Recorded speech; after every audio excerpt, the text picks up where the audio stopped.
right, James, thank you for coming on the show, man. It's great to be here. You've written a mountain of books. Yes, we've written a few books, yeah. How many terrorists have you interrogated in your career? Probably around 110, I'd say. 110. Yeah. And is that what led to you sort of discovering this newfound love of writing and reading? And yes and no. I kind of stumbled into the writing, to be honest with you. it's good, I think a little bit closer. I kind of stumbled into the writing. It wasn't what I'd gone to school for, and originally got into it. Originally as PTSD therapy, to be honest. And my jobs always had me write a lot.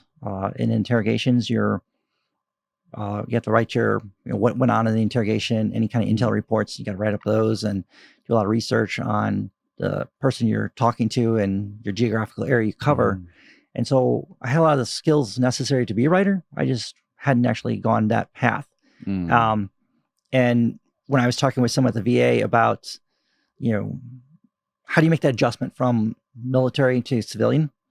One of them had suggested looking at writing therapy and just writing out some of the areas and things you kind of struggle with. It's good sometimes to put it on paper. Even sometimes when you write out that event that happened and just write it down and then throw it away or burn it, just kind of get it off your chest and get rid of it. It can be quite helpful. But there can be a point where it's like, okay, I've done that. This seems to be helping, but what do I do next? And that's when this person I was seeing said, well, why don't you just write a book? And they're thinking, hey, I'm just assigning them busy work, And so I started doing that and decided, well, I'll write what I want to read that I don't see being written. And it just kind of took off from there. So it's not typical for Air Force folks to be interrogators, is it? No, it is not. It is not our main job at all. Yeah. How can you explain to me the beginning of your whole journey into joining the Air Force and eventually going to Iraq and interrogating all these guys? Sure. So I originally joined the Wisconsin Army National Guard back in 1996. I was young, 18 years, didn't know what I was doing, what I wanted to do in life.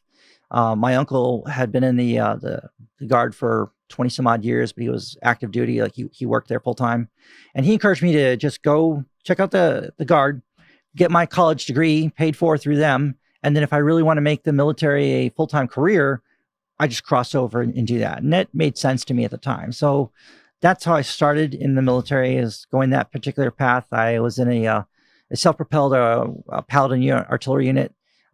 Spent 6 years doing that. And then 9/11 happened. At the time, I was a student doing my a fall semester for my senior year in Munich, Germany, when 9/11 happened. And at that point, I decided that I wanted to go full-time military. And when I decided just finish school and then decide if I'm going to do this full-time, I want to go into the Air Force ranks. And it took a little while to actually cross over because it's not common to change branches. So it took me about 1.5 years to make that switch. And then I moved in. And then with the interrogation stuff, this is not a normal job for the Air Force. It's a special duty assignment for one. So it's typically you have to volunteer to go into a special duty assignment, bill it for that. But what happened is when Abu Ghraib, broke, all that unfolded. When what unfolded? The Abu Ghraib scandals at the prison there. We had the military guards were abusing the prisoners, and the photos and all that stuff kind of leaked onto the internet and caused a big problem there. I think it was in 2004 and 2005 when that kind of really happened. Is that when the enhanced interrogation got leaked? No, okay. So that was totally separate. But you had those images of the prison guards. Can you find that, Austin? Abu Ghraib? Yeah, the prisons guards were having the prisoners in different positions they shouldn't have been, and just they were not doing what they should have been doing. And it would create a big scandal and a problem for the Army. And what happened is they lost most of that mission, and it got put on the shoulders of the Air Force. And this is not a normal Air Force job. So the Air Force put out a request for volunteers to join. I joined in the second wave. So I went in the second round of it because we had to provide people for 2 years to help augment the Army and help assist them in that. Yeah. Okay. Yeah. Again, this was soldiers being left to their own devices and not being properly supervised and doing what they're supposed to be doing. And where was this prison at? So Abu Ghraib is, I believe that's in the west of Baghdad area. West not Baghdad. too far from the airport. Okay. Yeah. I remember seeing these photos. Yeah. Everyone's seen For these some photos. reason, though, I always thought that they were from Guantanamo. No, it's all in Iraq. And unfortunately, this really was kind of a spark that really ignited a lot of the insurgency too, because it just fed the narrative of, the big bad evil Americans coming here to subjugate them, so to speak. Yes. And it really harmed us a lot, those images. But this was a big mission and the Army needed help to manage that. And so the Air Force was asked to provide, interrogators for a couple of years. And I saw the call and I read the description, thought, well, that sounds pretty neat. Let me go volunteer and go do that. And next thing you know, you're signed up for this 556-day deployment, more or less. And it was quite a long trip. I think I saw my wife maybe 26 or 28 days out of that period. So it was a long haul. Now, why wouldn't we want FBI or CIA to be interrogating people like this? Different. That's typically what they do, right? Like FBI are like the number one interrogators. Different. So the difference between like civilian interrogation versus military, right? So civilians, they're trying to interrogate people for collecting evidence that can be used by a prosecutor for a case, right? Military interrogators, that's not our primary goal. Our primary goal is to acquire information so we can action it. Whether it's where is a weapon cache, where are they smuggling weapons across the border, who is the leader for this organization or group, and then where are they staying at, where are they building IEDs, things like that. We're looking for intelligence and locations to go action something. Okay. And it's usually and our missions are capture kill. That's what we want. I prefer the capture part because I need fresh people to talk to continue working up the chain. Some of the shooters prefer the other method. Either way, you're removing the threat from the population. But again, it's a very different mission set from a law enforcement because they're, again, looking for evidence, confessions, things like that to prosecute. Whereas on the military side, we don't really care about the prosecution side. We care about intelligence to go, capture, kill bad guys. Okay, that makes sense. Yeah. Where were we? Oh, yeah. So you got deployed? Yeah. We deployed out of, so we first you go to Fort Huachuca for your training with the Army. So us Air Force guys went embedded with the Army for the training period doing that. Having spent, I went to basic training with the Army and then spent six years with the Guard and doing different training iterations with that side of the house. So I was already used to being with the Army and working with the Army. So for me, it was felt more comfortable because I always felt like an oddball being in the Air Force, having come from a different service because I didn't start in that service. It was kind of different. But as soon as we went through the training there, then we all deployed as a group over to Iraq. And we were at Camp Cropper. That's where the main prison facility is at. It's right next to the airport there.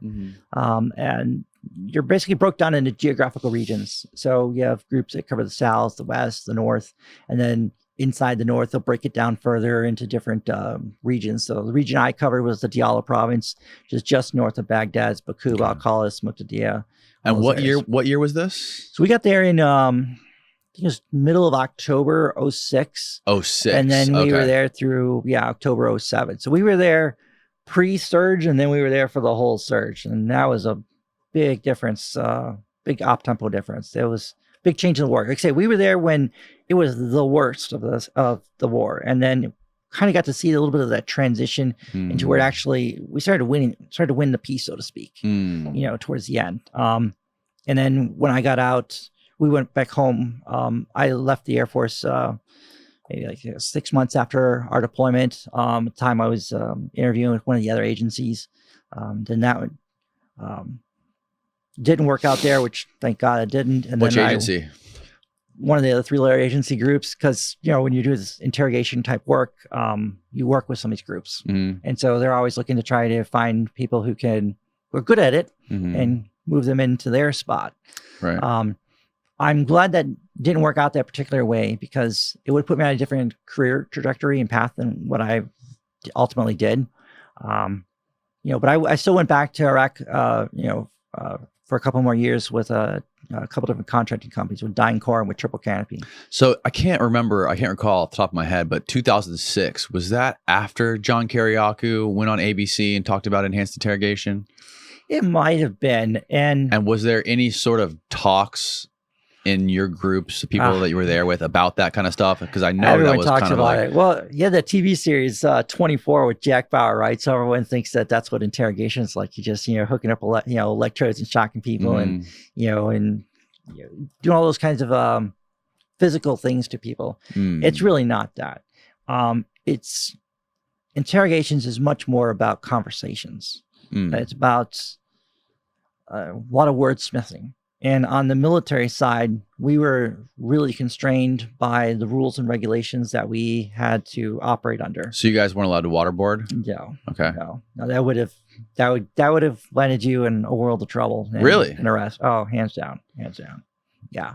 No, maybe because you guys weren't at one of the CIA black sites. That's why. Yeah, exactly. Well, and if you were at a CIA black site, God help you if you're still considered active military doing that, because you're under different rules and regulations of what they are. They have a different set of rules that they can play by than we do. We're under UCMJ, and so we have to abide by what our box of tools are, and it's constricting. I mean, give you an example: someone gets captured, and we bring them in. Ideally, you want to put them in separation so that way they can't be coached by the other people in the prison on what to say and how to evade us. Yes.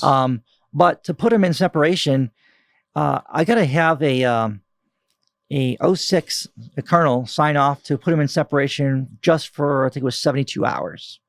And then if I want to put them in separation for up to a month, now I've got to have my task force commander, which is a two-star general, sign off on that just to have in isolation for 30 days. And if I want to extend that for an additional 30 days, then I would have to have our theater commander. So in my case, I'd have to have General Petraeus sign off on that. And I did. I had him sign off on 2 of them because I had 2 guys that we kept in separation for 60 days. But that just shows you some of the red tape we had to deal with, because that's quite constraining. You would think that it should be a common sense thing, because in the U.S., we can put people in isolation. We have people in isolation in prison for years.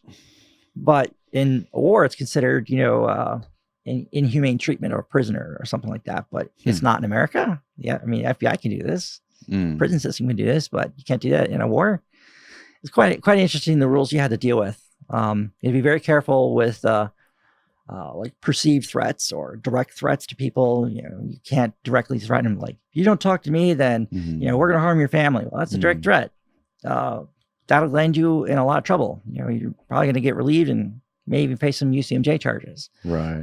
So you have to learn how to be very good with your words and just say, well, look, I can't make you cooperate. You don't want to talk to me. That's fine. I get it. But if you're of no intelligence value to us, then we're going to have to work on handing you over to the Ministry of Justice and the Iraqi police. Well, if he's a Sunni terrorist and he's being handed over to the Ministry of Justice and the police, who are predominantly run by Shia, life's not going to go very well for him. So I didn't threaten him, but I let him connect the dots for himself. Yeah. And now he's got to prove why he should stay with me and why he's valuable enough to be kept. Because if he's not, well, we'll send him down to Camp Bucca in the South, and that's long-term detainment. And you'll just have to wait your turn as you process through the criminal system. And maybe you'll be acquitted because they don't have any good evidence, but that might take you 2 years or 3 years for that to happen. So before you got sent over to Iraq, I'm sure did you have any sort of special interest in interrogation or psychology to begin with? And what sort of training did you have to go through to learn these tactics? Yeah, so I didn't have any previous experience in that or necessarily desire. I would say it was a job I didn't know about. And it's a job that most people don't know about or think about. It's not a very big profession in the military to begin with, and it tends to be a profession you only really need during a war. Outside of war, it's kind of challenging to do that. You end up working on the other side of the schoolhouse, which is the source operations, where you're developing sources, recruiting and assessing people who can be informants for you, so to speak. And you would do that outside of military bases overseas to make sure you're assessing for threats against the facility or against soldiers operating off the base, things like that. So that's what you would tend to do more on the peacetime side. As far as the training, we all went through the same training that they have out at Fort Huachuca, the 97 Echo course. I think they probably changed the MOS at this point, but it's about a 4.5 month course, and then they have a second course, an enhanced interrogation analysis training, and that's where you kind of are paired up more as tiger teams, where it's you and an analyst working together as a team. Enhanced interrogation, what? It was an enhanced interrogation analysis team. Analysis. Yeah. So in this case, what you now is you have an analyst that's working with you, and that's what we did. There was us as the interrogator, then we had an Air Force analyst working with us, or a contract analyst, and then our linguist. And that formed your tiger team. And the analyst was really helpful because they could do a lot of the research that you couldn't always do. I mean, you're going into the booth, you're interrogating the subject, you're talking with them, but the analyst is sometimes vetting what they're telling you, like on the spot, in right real there. time. Yeah, or they're doing research of the prisoners that are coming in. So my analyst, Jeremy, he was phenomenal. And what would happen is when a bunch of new prisoners would come in, he look at the incoming sheet and see who's coming in and where they were captured. And we only dealt with prisoners that were coming in from the Diyala province. We knew our area, our province really well. And if we had new prisoners coming in from a particular village, then he would look and say, okay, what do we know about this village from the previous guys we've interrogated? And what do we need to know to further our mission in this area to go after these other cells? And that would help me know specifically what questions to go after, or maybe ask them, do you know this other prisoner? And get him to tell me a bit more about this prisoner. And I can kind of vet some of what he's already told me with this other guy. Maybe it's true, but now I can also let this other guy know that, hey, I know a hell of a lot about your area, and I know a lot about you. You're here because someone narked. So let's talk. And that was really, really helpful because, again, it's just another resource to help you track down information, know where to steer you, where to point, so to speak. And what did they teach you about breaking down the human mind and sort of like getting into the deep, dark secrets? Yeah, the best thing I learned was from one of our instructors at the advanced school. He was a retired Special Forces warrant officer, had been an interrogator for a long time, and had a couple tours under his belt before he retired, then went to the schoolhouse teaching us. And one of the things he told me is, he's like, all right, it's kind of like knocking at someone's door when you start the interrogation. You get them to open the door. What you want to do is you want them to invite you in and start talking. And then once they've invited you in, you want them to kind of give you a tour of the house, a tour of the rooms, and see everything in there. So to put it in like a conversation, when we start talking, I can either go at you and say, where are the weapons that your organization is using? Where are you hiding them? Where are you storing them? And how are you acquiring them? Chances are you're not going to talk to me about that. But I can spend all day grilling you about this, berating you, trying all kinds of different tactics. But likely is it's not going to work. Or I can take a different tack and just try to be more of a conversation with you and just try to accept that, we are adversaries, obviously, but you're still a human being. So you still have human desires and wants and needs and things like that. So let me play to those. So kind of talk with them and ask them, just like I had one guy, he was a real big guy with the Ansar al-Sunna organization. And one of the things I talked with him was, why did you get into this? Like, what did you do before the war? So get him to talk about that. And he owned a business. He got his master's in economics. He actually had a good life before the war. And when I talked to him about that, I was like, so why are you doing this? And his basic response was, well, when you guys came here, I lost everything. I lost my stature and position in the community because I was, a Sunni. I was with the Ba'ath Party, and I have no future employment opportunities and ability here. So why would I not fight you? Right. And that when I kind of got to that point there and we started talking, right? I'm not accusing him of anything. I'm asking him why he feels this way and why he's doing that. He starts to open up more. And I say, all right, you're here now. There's nothing we can do about that. So let's make the best of the situation. Who are some of the other organizations in your area where you live that are causing problems? Because Al-Qaeda in Iraq and Ansar Sunna and these other different splinter groups, they're not always working together. And sometimes they do, sometimes they work against each other, but it's also ideological. So there's going to be like Shia organizations that are fighting against the Sunni ones, because it was kind of almost like a civil war in a way. Right. And the Sunni guys, the Al-Qaeda guys will get diarrhea of the mouth about the Shia militias and insurgent groups and tell you everything you want to know about them. Well, we have collection requirements to go after that too. It's not just the Al-Qaeda ones. We want to know who the other guys are that are causing the problems as well, and where they're smuggling their stuff in, because a lot of their stuff comes in from Iran. So if you're not going to talk with me about his organization, at least not right away, then let me get him talking about the other one. And as we start sharing more and we start developing that bit of rapport, now I can start whittling and getting a little bit more information from him about his. And in his case, it was more about how have you been able to outsmart us all this time? And he was kind of I don't say arrogant, but he liked to brag about how smart and effective his group was, and how they had outfoxed us for so many years and outsmarted us. So I played that. I was like, okay, well, how? Tell me about this. And then just kind of like, oh man, that's so clever. You guys did that. I can't believe we were too stupid to figure this out, and just kind of play along with that. And that led to him telling a lot more than he probably wanted to. And you just kind of let them talk and just poke and prod. It's conversational. And another really big thing to do, and it's all it depends on the culture you're dealing with. In the Middle East and in Arab cultures, it's very common to sit and break bread and have a meal. And when you have meals with each other like that, you're not really adversaries, so to speak, in their culture. And so it's not uncommon. You've seen this with Afghanistan in some of the tribals' relationships and the way they interact.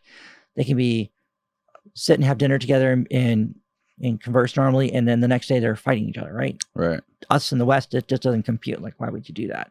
But that's their culture. And so when you kind of understand their culture a little bit, you start, just play along with it. So for me, we would sit and have a meal, dinner with terrorists. So you're letting these guys obviously aren't constrained. They aren't handcuffed. No, I got an MP outside. And he's sitting out there with a taser and a German Shepherd. He's ready to go. So I mean, if they want to get feisty. I mean, this guy could just grab his fork or his knife and just like leap across the table, couldn't he? Maybe if he wants to grab it, it's a plastic fork, plastic knife. Okay, gotcha. It's like it's a real one. Yeah. I mean, sure, they can do something too. The chances of them killing you, pretty slim. Right. Maybe you might get punched in the face or get hurt, but the guards are going to be on them pretty quick. I mean, and hopefully you're going to have a little bit of your own wits about you to be able to, defend your own self too a little bit. But we never had an incident like that. We didn't have any incidents like that. In a way, I was kind of surprised, but when you get there and you kind of see it, I mean, they're in this they're not getting out of this prison. And so, I don't want to say they're broken, but they kind of accepted that they're here. That makes sense. What sort of hope do they have? Like, by answering your questions and cooperating with you, do you give them any sort of hope of being free, or what? Do you make them any promises? Yes, you can do all of those things. Whether you have a lot of influence in getting them out, that's kind of questionable sometimes. If the subject you're talking with, if the person you're talking with is a high enough asset, like they say they've got really good placement and access in their organization, and there's potential that they could be recruited as a source to work for you.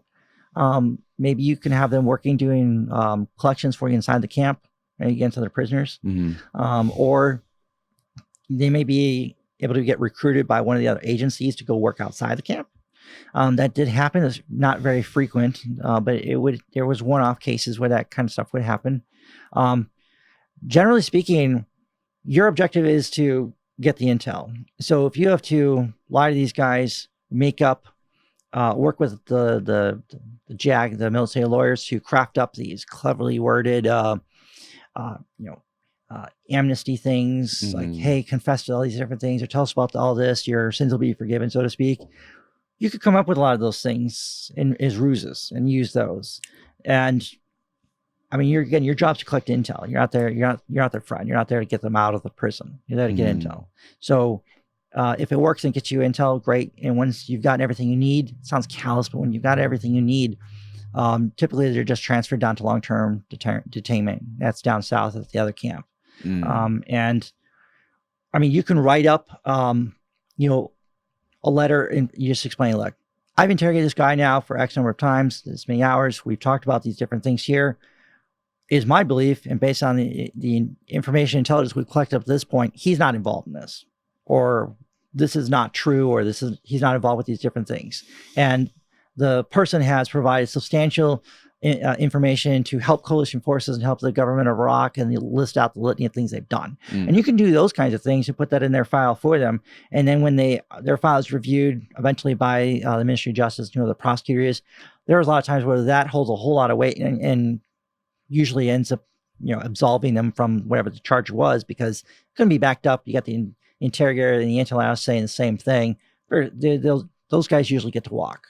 Okay. And so, you can do things like that, but, again, when I first got there, we had 200 to 400 new prisoners coming in a week. That we captured, filtered down to our camp. And there's only about 48 to 60 of us, not a lot. That's a lot of new people coming in that have to be screened and interrogated. And you already got 5,000 in the camp too. So you've got guys you're already talking to. You got 200 to 400 new ones coming in. Now, when the surge happened, we suddenly had 30,000, not 30,000 extra troops. We had 30,000 extra infantry troops, guys to go kick down doors. Big difference in support guys. They were just capture, kill people left and right. It was just heyday. And that count went from 200 to 400 a week to 600 to 800 a week sometimes. That's a lot of people coming in.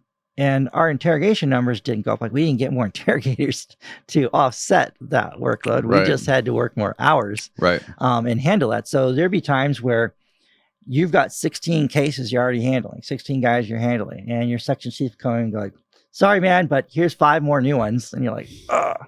So how do you get through it all, And I'd have clever different ways of just line up and have 6 guys, 8 guys and interrogate in one night, and just kind of make them really quick assessments, more or less. For me, it's not a straight up interrogation at that point. It's give me an assessment. Okay. Who's going to be reasonably cooperative that I can talk with, and he has intelligence that's worth my time to exploit, and who's not. Because I don't have time to spend days or weeks trying to break someone down. Unless they're really high value, we're just not going to necessarily put that kind of effort into it. Because again, I've got 600 new ones showing up every week. That's insane. And I still need to get actionable intelligence out of the ones I have.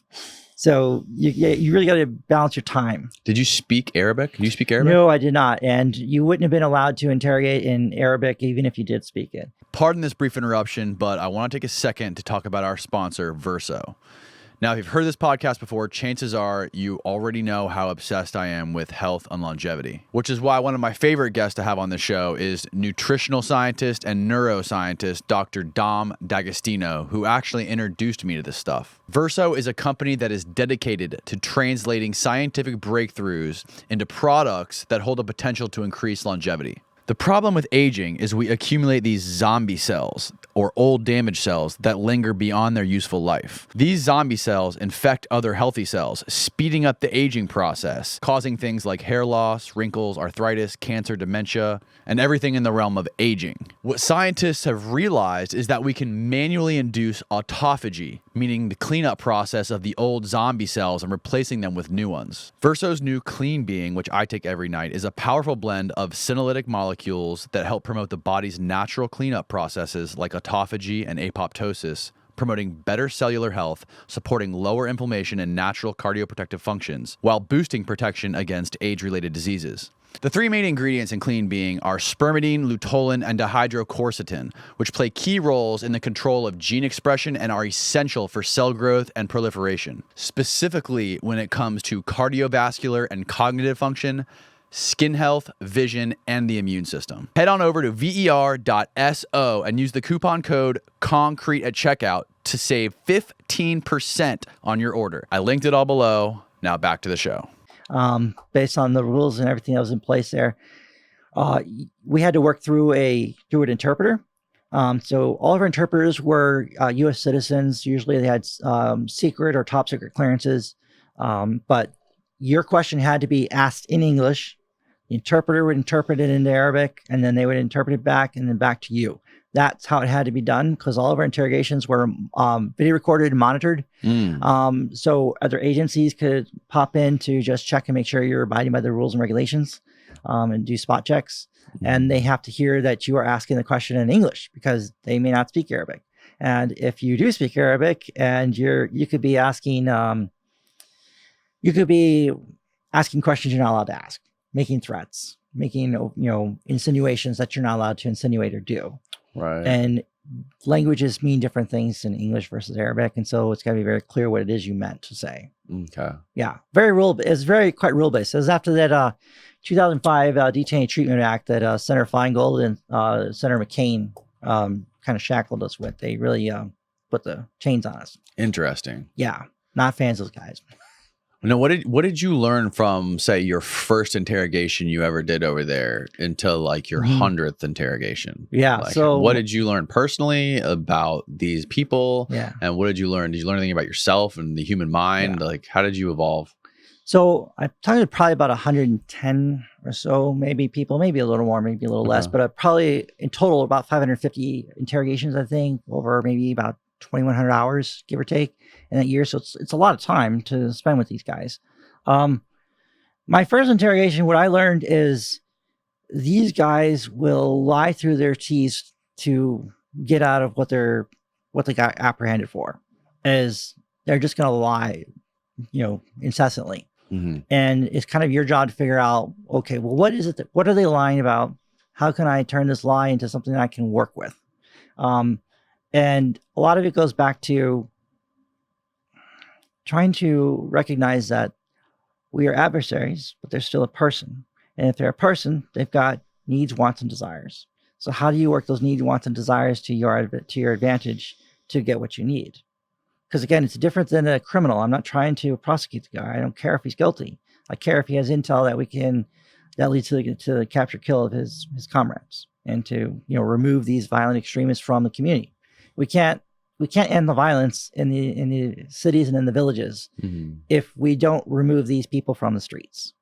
And that's just the number one goal: is get them out of there, figure out where the weapons are coming in from, who's financially supporting them. And when it comes to finances, my God, are they clever? They are so clever with the finances. One of the guys I talk about in my book, the book I wrote about my experiences on there. Which book was that? That was Interview with a Terrorist. Okay. I didn't bring that one here, but that one. So I had a guy who got apprehended. He was lived in Germany for about 6 years. He's from Bakuba, and he was coming back to pick up his wife and then smuggle her back out of Iraq back to Germany. And he got caught on a random checkpoint that special forces threw up, and his name and information was on a be on the lookout list, a bullet list, and that's how he got caught, just randomly like that. But how he acquired this dude's information was wild. So what happens is, when they need to get money into Iraq to funnel and support these guys, different charitable organizations in Europe and elsewhere, what they'll do is take the money that people are donating for the cause, whatever. They buy really expensive vehicles, high-end BMWs, Mercedes, it's called $100,000+ vehicles. They ship them into Kuwait, and then someone on the other end receives them. They take them and drive them up to Baghdad, and then they're used for one of two purposes. Either they're sold, and then that money that they make from the sale of the vehicle is now used to pay the salaries of the fighters for the different organizations, or used to buy the weapons, things like that. It's a way of smuggling in money without doing through normal banking systems, that whole wallet network. Yeah. And then the other thing they would use it for is car bombs. So when you see a BMW 7 Series driving up near a convoy or heading towards a gate, one of the military gates to come on the base, you're not really going to think that this BMW 7 Series, brand spanking new, is a car bomb. You're thinking that beat up jalopy over there that's riding a little low on its suspension is the car bomb. And you'd be right, that usually is the car bomb. So those high-end vehicles had much better luck at getting really close to the gates before they would set off their bombs. Right. And when you set off 1,000, 2,000 pounds a car right at a gate like that, you're going to cause some major damage.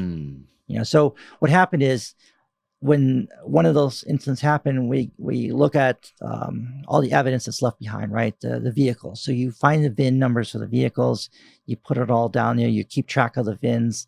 And then when they did a raid on someone they thought was tied to this whole network, they discovered all the paperwork for the vehicles that were coming in, and they traced one of those vehicles to one of the car bombs to this manifest. And then from that shipping manifest, they had the end destination in Germany who shipped it. So we put that guy's name on a bolo. So when that guy got caught in Bakuba with my prisoner, we had the whole thing. We had the whole thing linked together. So now he's caught. So now he's in here, and he had no idea how we found out about him. We caught him, but that's how we did. And that's just one method that they use for smuggling in money. Right. And they've gotten way more clever now. I mean, obviously everyone knows about crypto. There's other ways where they use SIM cards, because you can load money on SIM cards and for phones and things like that. So you can do that and move that, because it's very easy to take the little SIM cards, dump thousands of dollars on these things, and then move these SIM cards around and then hand them out. And then they can go exchange the money and do what they want. And it's all done under the radar without the banking system knowing about it. And it's very, very hard to track. Was there one interrogation that you did that sort of led to some sort of big win for you, or like a big victory for your team? Is there one that sticks out in your mind? Yeah, I mean, we had a couple of them like that. So my guy that we caught in Germany was a really big one, because as we unraveled that case, they had ideas on who else was involved in Europe, in other countries, and in other regions of the world. And so we started filtering in these names. Like I would just say, well, why did this person here talk about or mention X, Y, or Z? And my prisoner would respond back, well, he doesn't know about this, or he's not involved with that. Well, my guy just inadvertently acknowledged he knows this guy, and this guy is involved in the organization. So where we thought we weren't sure if he was involved, now we know he's involved because our guy who is involved confirmed it. And they don't realize that that's what's happening. Right. And so that was a big win for us, because it wasn't like the sexy weapon cache or you captured someone here in Iraq. What it was, though, was that it was a big win for uncovering a massive web of financing that was happening, financing the organizations and the money flowing in. And that was really big, because if you can dry that up, it makes it a lot harder for them to pay their fighters and continue to acquire weapons and do things and bribe people. So it was a big deal to kind of bust that. But it wasn't directly addressing things inside of Iraq, like, I guess like we would think or want sometimes. But it had a big impact in the overall mission, though. Okay. Because you're drying up the money, and we're identifying a bunch of things in Europe we didn't previously know about. Right. That was a really big deal. But my focus is kind of on Iraq, not what's going on in Europe. Right. If that makes sense. Yeah, that makes a lot of sense. Was there any specific interrogation that fucked with you psychologically? That kind of like gave you, I mean, you mentioned now that you obviously have figured out a way to combat your PTSD with writing and different kinds of therapies, but what part of your job over there was the most disturbing? So the most disturbing is just seeing when you get these guys, you have the capture package, you got the intel package, what we have on the suspect, right? What we have on the guy. It's pretty disturbing stuff. These are not nice people. It's not like this is some drug dealer or some gang member. These are really hardened terrorists. I had one guy, his organization had kidnapped the son for a tribal sheikh, one of the local tribal sheikhs, and they were trying to hold him. They wanted to basically ransom the kid, and they got the father to pay up the money. I think it was like $100,000 or something. And so they got the money, and they said, okay, well, your son's in the trunk of this car in this location here. The drop's been made. So they got the money. Here's the location for the vehicle, and your son's in the trunk. And his son was in the trunk. Problem was his son's in the trunk in like a bunch of different pieces. Oh. And this was how they think and operate like this. And now I have to, interrogate this guy. Obviously you'd like to, be a little physical with someone like that, but you can't. You got to divorce yourself from that and try to figure out how do I be buddy friends with this guy to get info information to go kill and capture his buddies. And that's kind of hard to accept and deal with, but you have lots of situations like that. There's that one. There's just other ones. We had there was a bunch of some Iraqi cops were working for one of the units that we worked with a lot, as sources providing them intel and what was going on in the village and stuff. Well, they got outed somehow. The Al Qaeda guys in that village discovered who was narking on them, who was feeding them information on them to the Americans. And so when they figured that out, they captured the 4 guys, but they do their little videos. They always love their videos. So here's a video of them getting their heads kind of sawed off with these knives, and then they're just kicking their heads around like soccer balls. They're animals. And, now we've got the guy that was responsible for it, and we have to interrogate this guy and try to get him to give up the goods on. Where are they keeping these videos? A lot of times they would post at the time. A lot of this stuff was getting posted up to YouTube. Before YouTube's really coming out. So there's other all kind of websites that they would post these things on and share these things about. And it's a terror weapon, because what they're trying to do by doing a horrific act like that is demonstrate to the local population that this is the price for cooperating with the Americans. You cooperate with coalition forces, this is what happens. And it's a chilling effect, because then nobody wants to work with you. And when you say, well, we can protect you, we will help you, they're just going to say, well, you couldn't help these cops here. Over there? Yeah, you couldn't help these cops. Right. How are you going to help us? And so nobody starts talking to you until we eliminate those guys. And that's why they do a lot of those horrific things. But you have to see a lot of this. You have to be involved in a lot of this and questioning and talking with these guys. And if you fail to ask the right question, people can get killed. We had one operation I mentioned in interview combat stories where we got actual intel on where a very large weapon cache was going to be located at for one cell that we were targeting. And this new unit had just been in country a couple of weeks, I think it was, up out of Bakuba. And we told them this particular route is got a lot of IEDs and car bombs on it. They want you to go this route because this is where they're going to hit you. And they got all these ambushes laid out for you. This is what this guy was telling you? That's what our prisoner told us. He says, look, don't go this route. He's actually a very cooperative guy. He's giving us good intel on it. He's passed polygraph, we'll polygraph prisoners. He's passed all of that stuff. So we reasonably think he's telling us the truth. So he tells us, here's where the stuff's going to happen, and to take this other path. So we passed it on to the unit that was going to action it. And this new unit, like I said, they just got in there. They're there to, slay bodies and take names. They just want to fight. And so they want to get engaged. So we told them all that, and they're like, well, hey, if this is where the fight's at, we're going to advance to contact and engage. And we're like, well, we'd rather you not, because we'd rather you go this other route here and not get ambushed and actually get to the weapon site and then, seize the weapons and the explosives, because that's more important than your firefight. Yeah. But that's not the path they chose. So they went the other way, and they got involved in a couple of fights, and they got ambushed twice, and we lost 6 guys that day. And that sucks, because it didn't have to happen that way. And the fight lasted long enough, they moved the damn weapons. Why didn't they listen to you guys? They don't believe the prisoner. They're like, well, we don't necessarily believe that he's telling us the truth or whatever it was. And so they just kind of want to do their own thing. It's kind of frustrating, because it is a prisoner. You're having to trust that this prisoner, who is an Al-Qaeda operative, is giving you the truth. And that's kind of hard to accept sometimes. That kind of like just defeats the purpose of your job, though. You would think, yeah. Because in this case, we proved out that, our guy was actually right.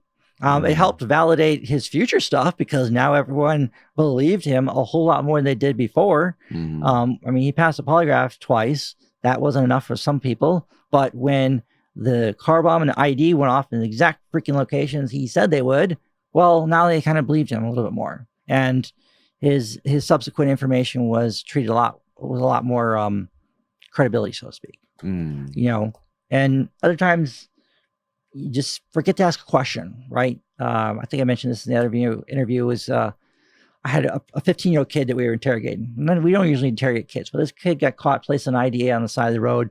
One of the units on patrol saw it, so they nabbed him. And how old was he? 15. And so we can't hold him very long. We only can hold him for like decide 3 days or 7 days, something like that, and we got to let them back out to their family, right?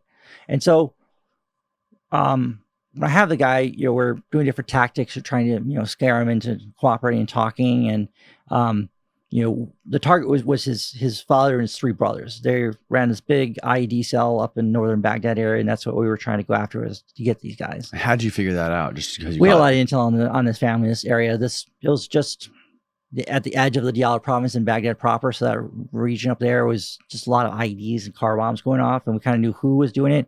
And we know that from different signals intelligence and intercepts, things like that. So we had an idea who they were, and when we captured the kid and have his ID, we're like, oh, okay, now we know, this is their son. So we want to know where they are at. And his concern was he didn't want to give us a location because he's concerned that if we go, we go to where they're at, that we're going to end up killing his father and his brother. We're like, look, dude, I can't talk to dead people. I want to talk to live people. So tell me where they're at. Tell me how I can capture them. We'll have a conversation. And we go through and get the location. He points out where it's at. Starts telling me about the details of it.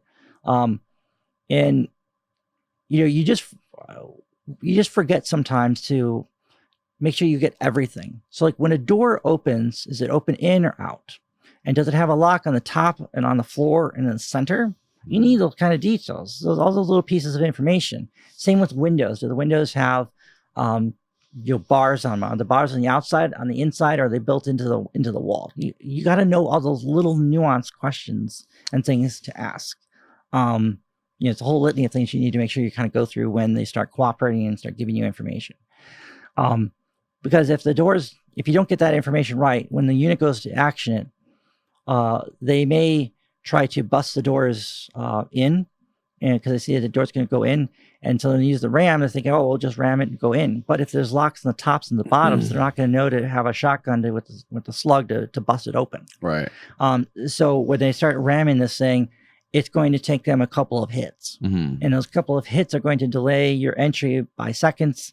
Those few seconds are typically all they need to wake up, grab their weapons, and start engaging. Mm-hmm. So you want to go in with lightning speed and do that. And, in our case, me and my aunts, we just missed it. Missed one of the questions on a lock. And the unit got into the house. It took them like an extra 3 to 5 seconds to get in. Mm-hmm. That was all the time they needed, though. To grab their guns. And start shooting. And next thing you know, they're in a firefight. So one of our guys he got his arm shot off. Another guy got shot in the chest plate, so he survived. But after the gunfight was going on, the commander on the ground's like, screw this. I've already got 2 guys injured. We got a gunship overhead. Just have them level it. And so, hit it with a missile and flatten the building. Problem solved, right? So an airplane dropped a bomb on? No, a helicopter. One of the helicopters. Oh, helicopter. Yeah. So the suspects we were after, the father and the 3 sons that are building all these IDs and stuff like that, they're dead. They're taken off the chessboard. So good there. Problem is, we also nailed his grandmother and his mother and his 5 brothers and sisters in the house too. All collateral damage. They were there at the fight. And so after that, you got to get the unit takes all of the pictures for everyone. You need to go back to this 15-year-old with all these pictures and have him PID his family. That sucks because I got to go in and have him PID his dad and his brother to make sure that they are who we actually got the right guys. Mm-hmm. But here you promised him if he gives you the information on where they're at, you're not going to kill him. Well, now you broke that promise. And not only did you break the promise, you also wiped out his entire family.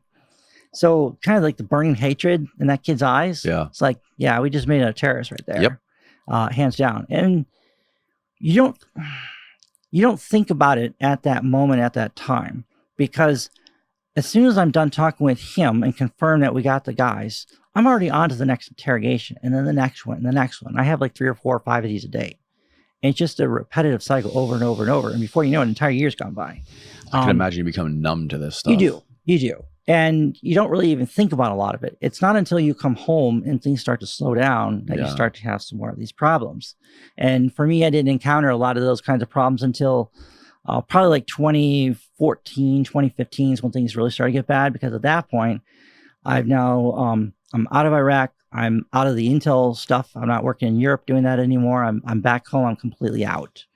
And when I'm completely out and have that time to think, that's when it starts to hit you. That's when you start processing all that stuff and you go, wow, I can't believe we did all this stuff.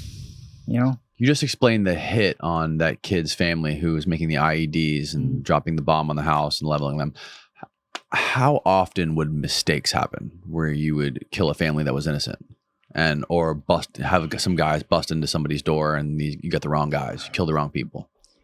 That's hard to know. I don't know. I mean, I suspect it happens probably more often than you'd want to admit. I mean, so when U.S. forces go in to do these things, we're not just like going up to a house and just pulling a pin and throwing it in the room and just letting the grenade go off and clear it. I'm sure that's probably what a lot of the Russians and Ukrainians are doing in their fight. But that's not how we fought. That's not what we were doing. And by and large, our guys were pretty good about identifying who they are when they're entering and going in at night. 'Cause you go in at night, they're usually asleep. You can usually intercept the area pretty quickly and subdue them. But things happen. You can't always account for that. And one of the things that was hard for me to accept was accepting that part there and just realizing that at the end of the day, the enemy gets a vote just like you do. And their vote is almost always going to go against you. And when that vote's cast, it's cast. The fight's going to happen. And sometimes people are going to get caught in the wrong place, wrong time. You can do everything you can to mitigate that. You can do everything you can to try and avoid that. But at the end of the day, the enemy still chose to fight. His father and his brothers chose to fight. They chose to participate in this insurgency. They chose to make these IEDs, these car bombs, and make themselves a target and attack us and attack the government of Iraq and try to destabilize the region. That was their choice. So unfortunately, their family was present was present during the capture, and they chose to fight when their kids were in the room. And the kids were present. That's out of our control. That's hard to accept. That's hard to accept that that's what happens. But it took years for me to kind of just get to a point where, you just accept that the enemy gets their own vote too. And it's almost always going to be against you. And so you can only control your actions. You can't control theirs. But it is what it is, unfortunately. The war is ugly. It's brutal. It's not something we want to, romanticize or embellish or talk lightly about. It should be avoided and be a last resort. But when it's time to go to war, it's time to put the war face on and go to war and kill the bastards and wipe them out as fast and as quickly and efficiently as you can so you can end it. We shouldn't be dragging these things out for years and decades like that. It's not good. Nobody wins those kind of wars. What was it like you just explained, getting home and having time to think and time to reflect on the things that were happening, and how long did that take for that to sort of kick in and for you to really start to deal with those psychological effects? So the first time I came back from Iraq, it was weird because my last time at our camp, we were getting rocketed and bombed that night. So I'm sitting there in my bunker and thinking to myself, man, I don't want to get blown up my last few hours in this camp. And then, 4 days later, you're walking around the Brandon Mall. How do you equate that? You're sitting here where you got, rockets and mortars hitting your base and the alarms going off, the CRAM incoming alarms going off. And then you're walking around the Brandon Mall and people are sipping on their drinks, and walk around like nothing. It's in World War II, you had that shared experience, right? Everyone had to ration. There was, everyone was making a sacrifice for the war. In Iraq and Afghanistan, nobody sacrificed anything. They weren't asked to pay extra money in taxes. They weren't asked to ration anything. They weren't being drafted and impacted like that. So society was very divorced from the reality of what was happening. Right. And so that was a little hard. But I didn't have as much time to really reflect and think about that until after I left that whole world behind, so to speak. And then you kind of start to realize, wow, nobody has a clue what's going on overseas. They don't realize the threats that we're dealing with, that we're fighting, constantly handling. They're just ignorant. They're just not aware of it. But you are. And now that you've left it, you see how everyone's like, how can they be so divorced from reality? It's a little hard to rationalize and kind of deal with. But you kind of get to a point where It took me years to kind of get there, and I still struggle with some of it now. But it's just accepting that, again, the enemy gets their vote on it, and that there's a time in a season to kill and a time in a season to heal. And you kind of have to figure out that, because I think we talked about this yesterday, is that as a society, we're taught that you live a certain way, you act and be a certain way. And then when you go to war, that goes away. Like, that's all gone. Now it's this kind of savage nature of, us versus them. And that's not how we're taught as society to act and be like. And so when you come home, you have to put that aside and go back to this normal person that you're supposed to fit into society. Correct. And that can be a little hard of an adjustment to do. And some people do it better than others.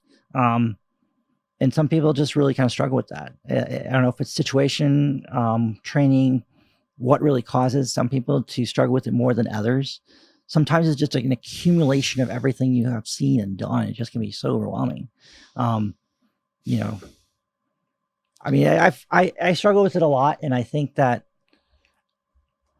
as long as you're willing to constantly talk about it and seek different help and alternatives, that can really help you eventually find some peace with it. Because you got to have to make peace with it at some point. If you don't, it's just going to eat you alive, or eventually just eat a gun. And that's unfortunately what a lot of veterans are doing, because they can't make that peace.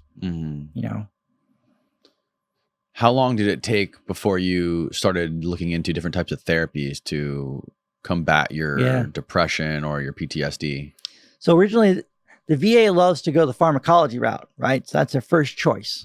Give you some drugs. But the problem is, a lot of those drugs, all they do is numb the problem. They just put a Band-Aid over it.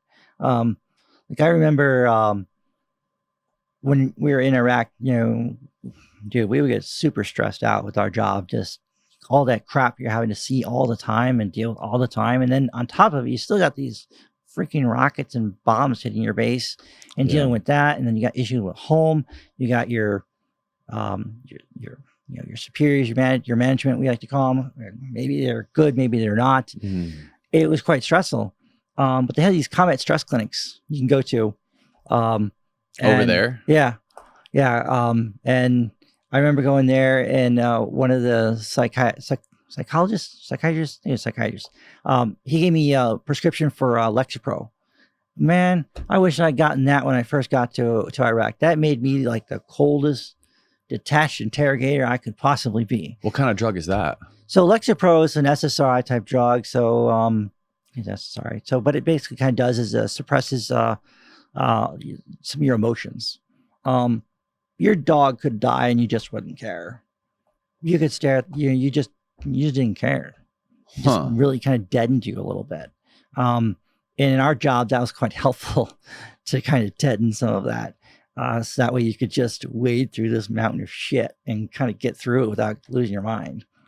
But interest, like a painkiller type drug. Can you find that maybe often? Like a painkiller for the mind? I don't know, but Lexapro is it's a pretty common antidepressant type drug that they use. It was pretty helpful. It's an antidepressant. Yeah. Okay. Yeah, so you'd use that. Although there's other stuff that I think works better. Because again, the VA is going to go the pharmacology route. They're going to give you that. Is there anything else you can do to get out of there? Like, can you get out and like go for a run? Can you go to the gym? Yeah. No, I mean, so yeah, when we're in, it's the trial pen. That's it. Okay. So yeah, when you're at the base, I mean, you got the MWRs, you got the gym. You can go for a run around the camp if you want, different things like that. But at the end of the day, you're kind of trapped in that camp, like big tall walls. You ain't getting out. I mean, my job's not to leave the wire. I'm way too valuable to leave the wire because there's only so many freaking interrogators that are in Iraq, and there is just an endless supply of prisoners. So they would love nothing more to keep us strapped to a chair with an IV feed bag, if possible, Jesus, just to keep us interrogated. Click on that. What does Lexapro do for a person, Austin? Down. Oh yeah, those side effects, man. It's used to treat depression and generalized anxiety disorder. It is an antidepressant that belongs to a group of medicines known as SSRIs. Huh. Never heard of it. I mean, those things will fuck you up. They can, yeah. Well, there's all kinds of other side effects to those kinds of drugs too, from, just deadening your cognitive ability, your sharpness a little bit, your sexual side effects. It could be, there's lots of different issues and problems that with these kinds of drugs, but this is what the VA does because that's what they're allowed to give you and do. They're not able to say, hey, let's try medical marijuana. Let's try ketamine. Let's try these stellate ganglion block injections. Well, it's interesting too. This is what they find, that most of the school shooters in this country, or the people that shoot up public shootings, mass shootings, they're on these things. Yes. Yeah, because they either work very well, or they actually will have the opposite effect where they'll almost exacerbate these psychotic, tendencies. So that's why you got to be under really good, strict care in talking with them and understanding how people respond and develop to these things. And the problem with kids' minds are constantly growing and developing. Yes. They're not set. Right. So when you introduce drugs, SSRI drugs that mess with the chemical balances in their brains, you're kind of jacking up that development a little bit. Yes.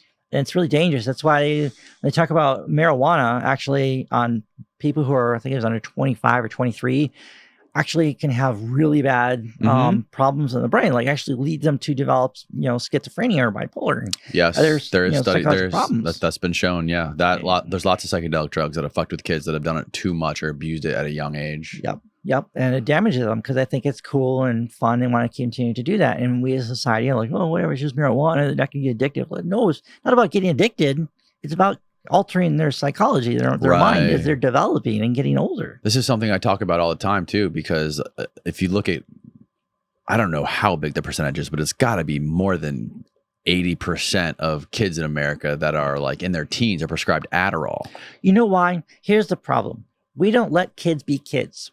We want to have, all right, listen, boys are, they're noisy, they're loud, they're energetic, they're physical. They like to, that's how they are geared, right?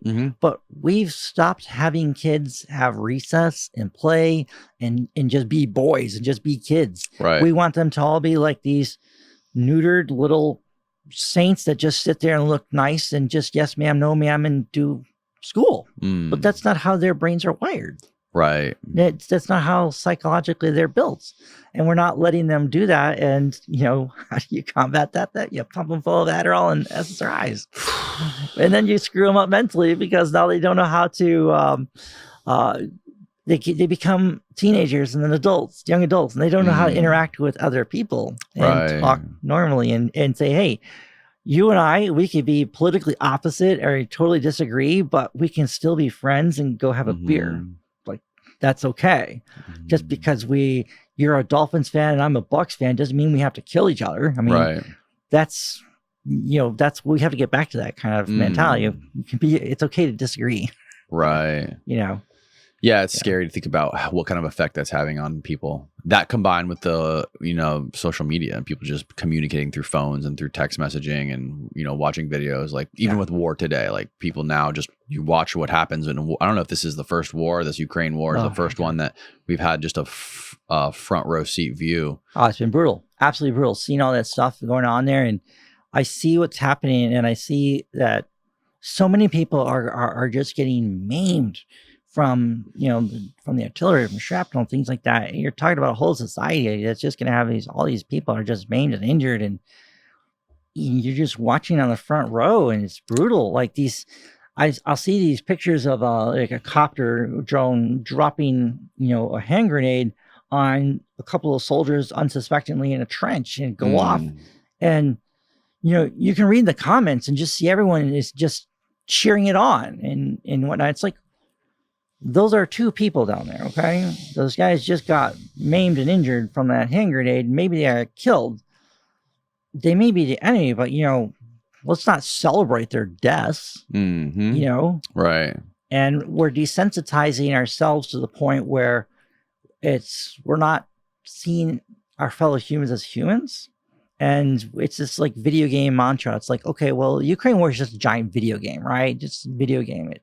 And it's like, no, it's not a video game. There's real people on the other end getting killed. And they have families. They have, they have mothers and wives and kids. And I don't, it's just strange seeing how our society's evolved using social media to just cheer this kind of stuff on, cheer the killing of other people on. it's almost like a Roman gladiator time where everyone would cheer people getting, killed in the gladiatorial arena. And it's kind of like, well, Twitter's our gladiatorial arena. Let's jump on here and see on the Russian or Ukrainian side and watch these people getting killed like that and cheer it on. It's really quite detached and strange. Yeah. The thing that really gets to me is that none of these people that argue about Ukraine and Russia and all the wars that are going on now, most of them have no experience of war. You know what I mean? A lot of it, all of the knowledge they have. They're not volunteering to go over there either. Right. Because they can. They have no experience of anything real, anything like they have no actual firsthand experience of anything. All they can do is just read articles, watch videos, depending on who they follow or who they listen to. Yeah. And that makes it so bizarre to me that they're willing to fight to the death on this digital platform about something they read or some video they watched. Yeah. And they just decide to adopt this idea and they're going to die on that hill because of that video they watched, because they trust that person. Yeah. I hope that at the end of the stuff that, there's some good efforts put forward to try and help these guys mentally and psychologically recover from this stuff, because we did not do a good job of that exiting Iraq and Afghanistan, helping vets just detransition from that into something new. Right. And pumping people full of SSRIs and antidepressants isn't the way to go either, because you just you need them to be productive members of society. So how do you help them heal and get better? I was listening to, I saw the 60 Minutes episode that Dakota Myers did. He was that Marine Medal of Honor recipient.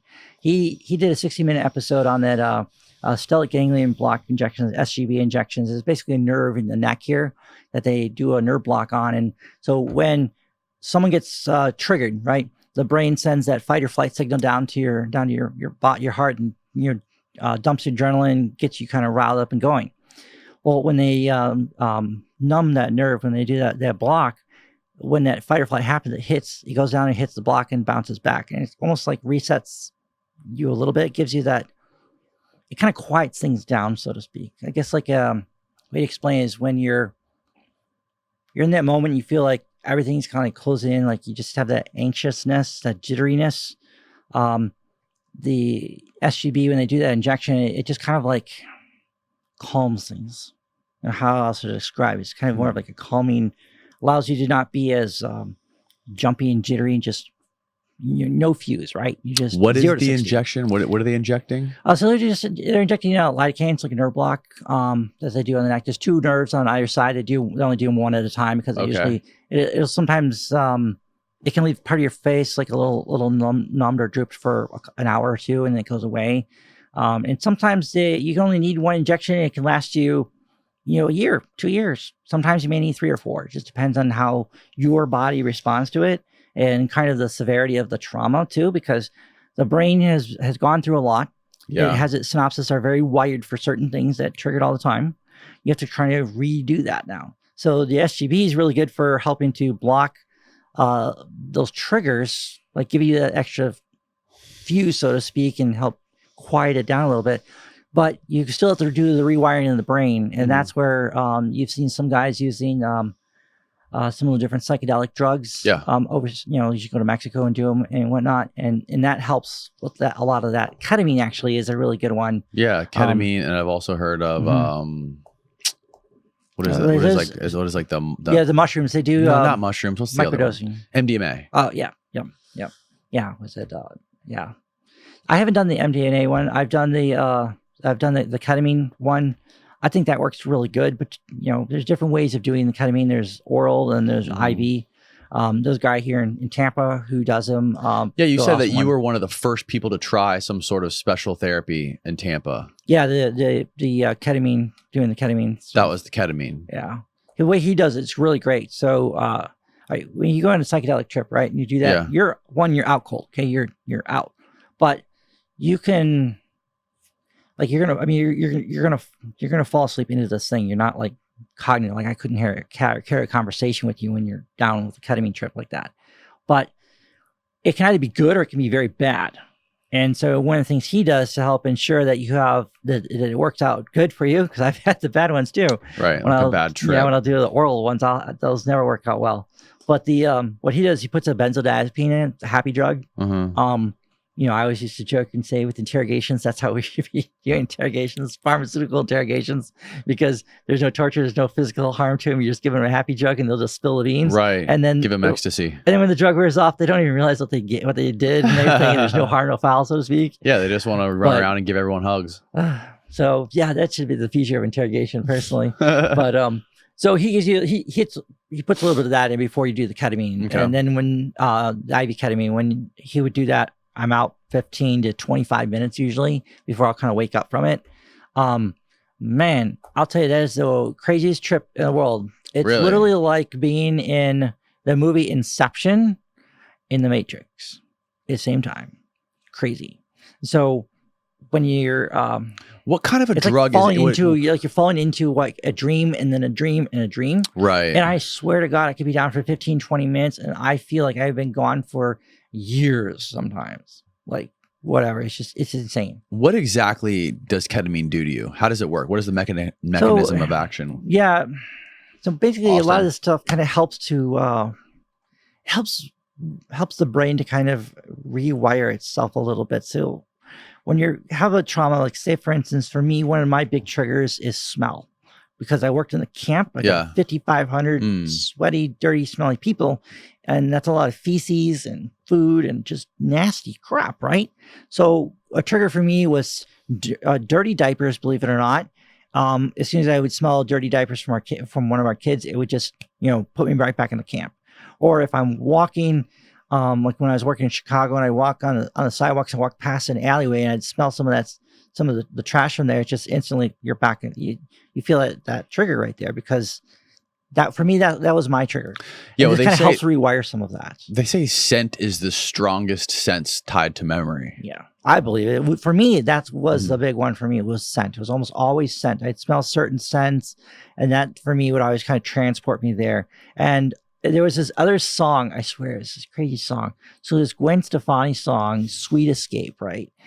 I would get on the bus to go from, we lived on Camp Stryker and we worked on Camp Cropper, about a mile and a half apart. So we had a little bus that would take you over back and forth there. So me and my group would get on the bus to go to the camp for our shift. Every day for, I swear it was like 12 or 13 straight freaking days, we would hear Gwen Stefani's "Sweet Escape." And I'm thinking to myself, wow, I'm listening to this Sweet Escape song as I'm driving into a freaking camp with 5,000 terrorists. So now whenever you hear that song, I think about that every time. Yeah. Okay. So it's go down. What is it? A psychedelic? What the fuck is it? Yeah, it's psychedelic. It's a psychedelic. Okay. Yeah. And you can do it orally or you can do it. All right, stop right there. Go IV. down. Right there. Yeah. A K-hole is when a high dose of ketamine leads to intense feelings of disassociation. This can cause feelings of being disconnected or unable to control one's own body. Also sometimes affecting the ability to speak and move around easily. One way to think about a K-hole is a state between intoxication and a coma. Interesting. Yes. Some people refer to a K-hole as an out-of-body or neardeath experience. Absolutely. Interesting. Absolutely. So I never had that when I did the IV one with Dr. Kalava, but I did I've done a couple of them where it's oral. You put the tabs on your tongue, let it dissolve and get into your body that way. I've had a couple of those with that because it's weird. A couple of times I really thought I was just dead, because it was like normal life like this, and then suddenly it just faded away and it wasn't real. And you're like, holy crap, this isn't real. This is all fake. What is real? What's going on? And you just kind of like morph from one thing to the next and you don't really know what's going on. Right. You just know that nothing's real and that life isn't real and that everything you've imagined has been fake. And it's kind of scary in a way.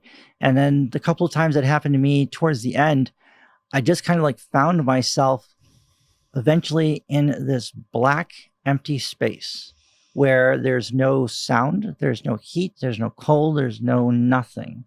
Just complete and absolute emptiness, just black. And then I would wake up. And that was kind of very disassociating, kind of scary in a way because it's literally like you died. You're like, oh my God, I'm dead. And what is this Where's doing? this at? What is this doing to your brain that is rewiring it and getting rid of that hypervigilance? There's probably better ways for a neurologist to explain it than what I can. I just know that when I have done it, I don't feel that nervous, crazy jitterness like I do with the PTSD. It's like reset for a period of time. Sometimes it's months, sometimes it's most of a year. Okay. It's a reset. Interesting. I don't know how, but it's just like it resets the mind, so to speak. And do you do the nerve injection paired with the ketamine? I've done that. Personally, I've done that. And I think that works best because it's not enough to just heal. It's not enough to just block the nerve. You got to fix the mind. And it's not enough to fix the mind. You got to also solve the body part. That's where the two of them work really well together. So is it by injecting the nerve, is that what eliminates the bad trips? Like the anxiety? No. So what's going to negate the bad trips from the experience is the benzodiazepine. The benzodiazepine. The happy drug. Okay. And he would do that. When he does the IV ketamine, he'll do that first. And then right after that, he does the ketamine.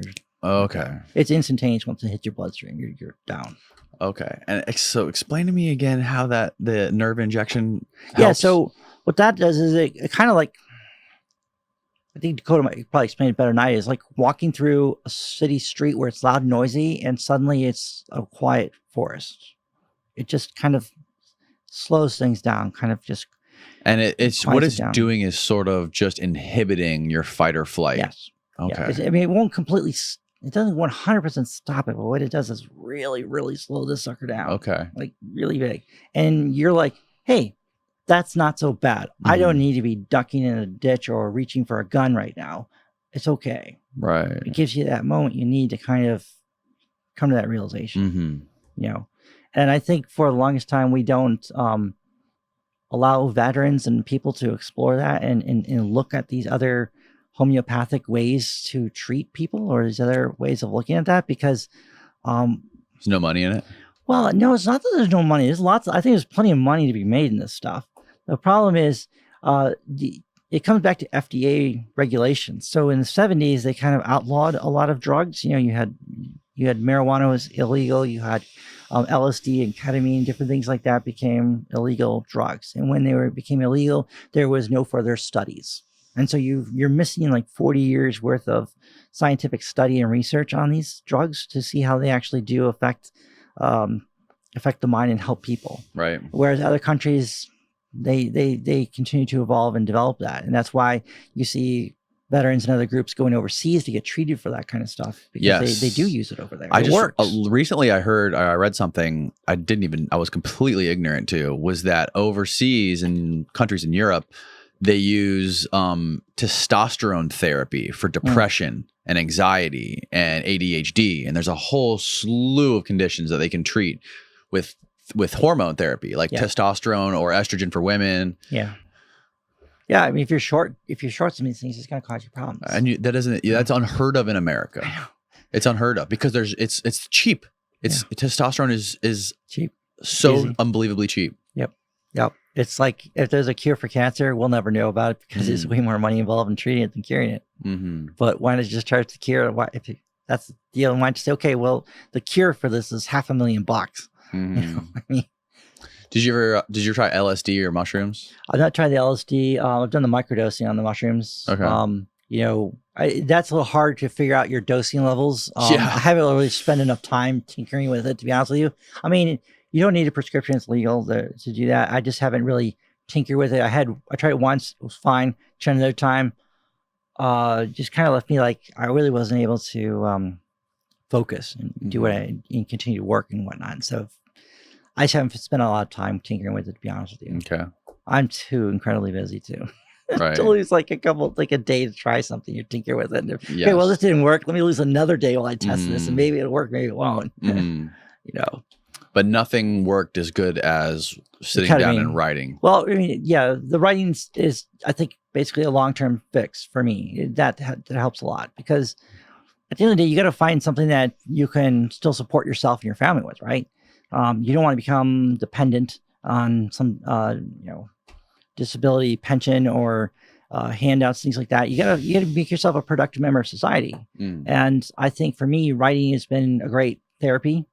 It's a continued thing. I mean, sure, I can still do the ketamine, the SGB injections here and there, but I still need to support myself. I still need daily things to kind of do. And for me, I found writing as that niche, Here's an odd question. Do you think there are people out there, or have you met people out there that can go through countries in Iraq and Afghanistan and have no problems, kill people, slaughter people, do the things you did, interrogate people, and then just come here like nothing happened? And just completely flip the switch, not have to do any sort of therapy or anything like that? I think there are definitely people like that. And what makes those people like that? Psychotic people, man. Sometimes you just get some psychopaths out there, or people are just borderline. And other times you'll have people like that and they have no problems. And then all of a sudden they'll have a problem, down the road. Say a family member dies and suddenly it hits them, or an incident happens that hits them and they just break down. Or the straw that broke the camel's back, so to speak, where it's just one too many things and it just snapped. And that does happen. I think it's kind of hard personally to imagine that people can go through and do all these things and not be somewhat damaged or compromised a little bit. But a lot of it comes down to how well you can cope with it and deal with it and process it. And how much you've been involved in all of that, how long you've been kind of doing that kind of stuff. I think a lot of people who have been involved in, we got special forces guys and other military guys who've, done 5, 6, 7 deployments. They've spent 5 or 7 or 8 years in war. I don't know that a lot of those people survive 10, 20, 30 years into the future. I think you see a lot of people, suicides taking place somewhere along the path. Yes. One of my friends had committed suicide. It was December of 21. Yeah, December 2021. So, he was one of my Oxford classmates. He's a smart guy. He's got a graduate degree from Oxford. We were in the same class. He was a Army Ranger. He did one deployment as a Ranger, and then he went to work for Blackwater and Triple Canopy into the PMC world for 7 or 8 years. But he was involved in a handful of shootings and incidents and things like that too. Everything seemed fine on the outside. He's got a nice wife, really nice house, got 3 kids. Everything seems fine. He's got a good job, making in the $200,000-300,000 a year job, so it means making good money, all the right connections. But deep down inside, he struggled with some of those things. And I didn't personally know that he was struggling with a lot of those things. He never talked about a lot of those things. And he wouldn't talk about a lot of those things. But then the year prior to, it was a year or 2 years before his suicide, him and his wife got divorced and separated. And then things kind of went down a little bit from there. And then, I think it was right before Christmas or after Christmas, when he did that. And but you wouldn't have thought that from him, he's by all outward appearances, he has it together. Right. And he's a smart guy. He's got a graduate degree from Oxford. These aren't idiots. These aren't guys that are just judges of society. They're really smart, intellectual people. Yes. Who understand suicide, who understand what's going on, but reach a point in their life and in that moment where they can't take it anymore. They're just done. I've kind of I've hit those points too, but I've just never acted on it. But I feel and have seen myself get to those levels, to those points, and you just want to punch out. You're just kind of done. You're tired of trying.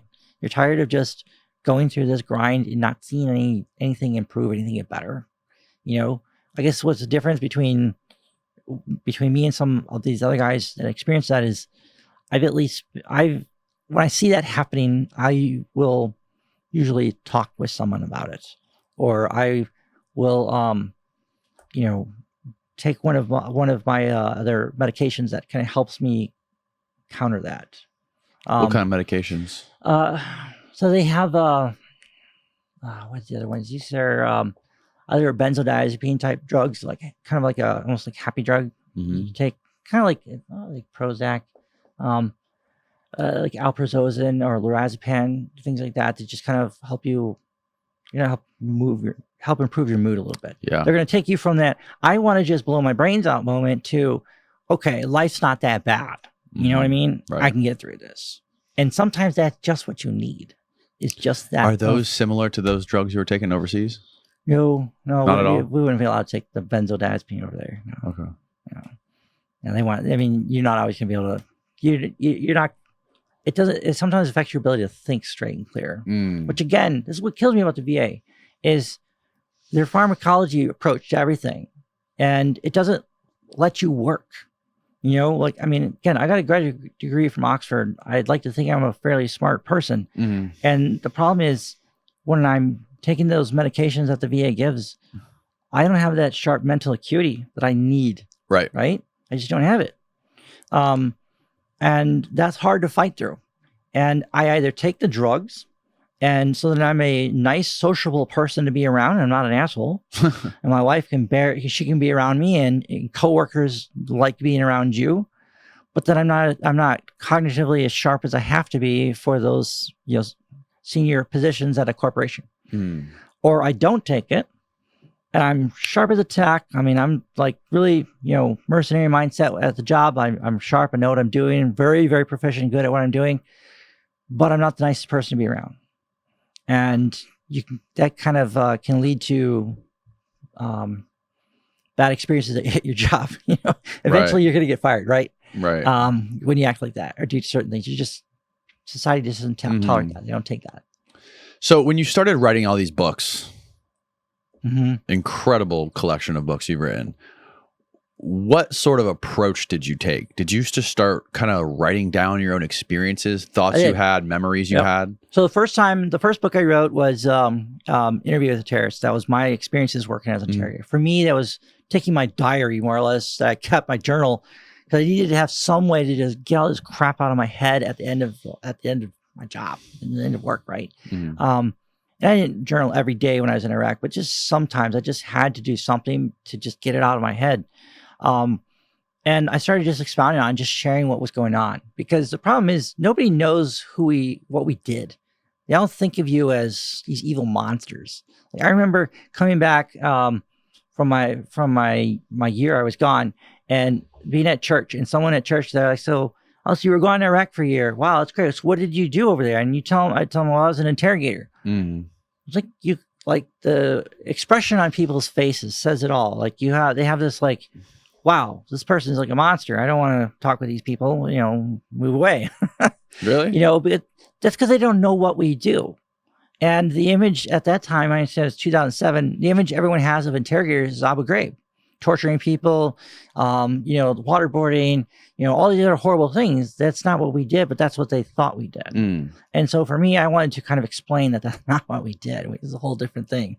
And our mission was a really important one, because how else are you going to find, we talk with the enemy. That's our job, to talk directly to the enemy every day and find information to try and end this conflict. And I wanted to try and humanize that. And from there, I said, all right, well, if I'm going to continue writing, I got to write about something. So obviously a book's a great way to do it because it's a very long story. You can just create out of your head, just, fiction and make it up. But you got to create something people want to read. So I looked at it and said, well, what do I want to read? And what is not being produced? And for me, I liked to read books like Tom Clancy's Red Storm Rising. That was one of my favorite books to read. The problem is there's not a lot of books like that, where you talk about a battalion or a brigade and division level combat and fights. It's just not it's not a style of writing a lot of people pursue. They always like to pursue these small unit things, Army Rangers, a Navy SEAL, or Green Beret. It's almost always some rogue this or that. It's just small stuff like that. And there's nothing wrong with that. They're entertaining. Vince Flynn did really well with his Mitch Rapp characters and creating that and doing that. But I liked the Tom Clancy style, where you have these Red Storm Rising, these divisions on divisions, with the Soviets going across and NATO having this big old fight like that. So I started creating those kinds of books and writing, doing that. And my last government job, I worked over... sort of like fictionalized. Yeah. Okay. Yeah. And so I worked at U.S. European Command for almost 3.5 years. Right. And that's in Stuttgart, Germany. So I worked in the intelligence group. I worked as identity intelligence operations manager. So more or less like finding people, hunting, tracking, finding foreign extremists that are coming in and out of our AOR, basically. But that kind of job, on the intel staff, you're also exposed to our plans, what we're developing to counter, say a Russians invade across and they're going to attack NATO and invade across. How would we respond to that? Well, we have war plans for everything. Everything I understand, we got war plans or something. And you kind of see a lot of those things. So it's like, well, all right, I've been around that. Why don't I write a book on Russia invading, in this case, we did Ukraine or whatever countries, and just start creating these different series and creating books about big conflicts that nobody's writing or doing that kind of style like Clancy used to do. And so, well, let's try and do that ourselves. And so we did. And, it's like anything, you get better with more practice. So my early books and stuff were pretty good. I think our stuff now is obviously better, but that's because I've written 30 more books since then. So you're going to get better. Yes. And you start to learn how to craft better characters and how to create more realistic scenarios. And that's one of the trick with writing is how do I create a character that's so real that it triggers you? Like you read this, you go, this person's like, total, anti-American, whatever. If they're Russian POV, they need to be a Russian POV. They got to think like a Russian. Right. Otherwise, you're just creating a cardboard character. If you have a political figure, well, they need to act like the political figure you're trying to portray them to be. You need to create realistic characters. And so when you have that, and then you have these scenarios that are very realistic to what could actually happen and unfold, you start to get a really good book.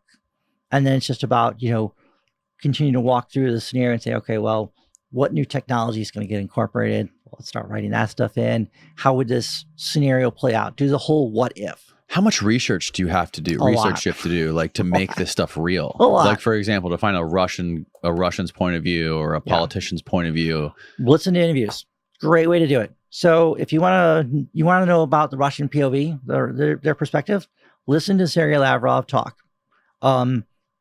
Listen to him speak. Who is that? He's the Russian foreign minister.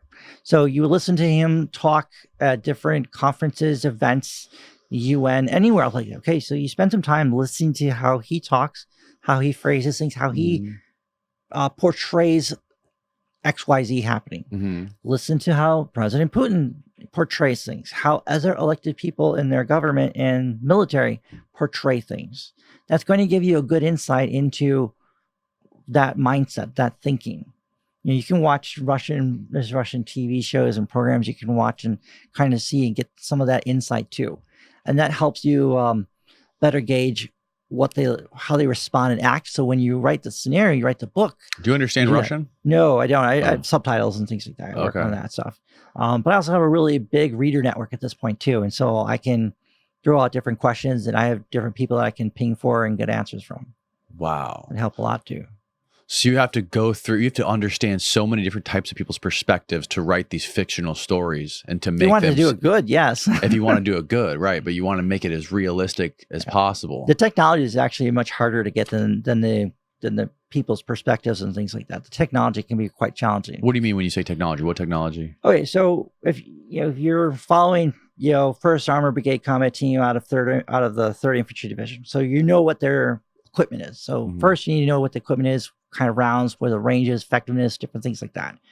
So you have that down and you start getting that for all of the units in the US that you're going to use and operate, whether it's Army, Air Force, Navy, Marines. There's 4 branches, right? A lot of equipment. Well, now who are you fighting?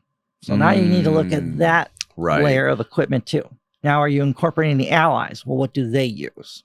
And do the other people have any allies? And all this. So before you know it, you've got quite a lot of different types of equipment you're trying to incorporate and use, and then figure out, well, can this work? Does it work? What is the range of these air-to-air missiles that this Chinese aircraft would use versus what we would use?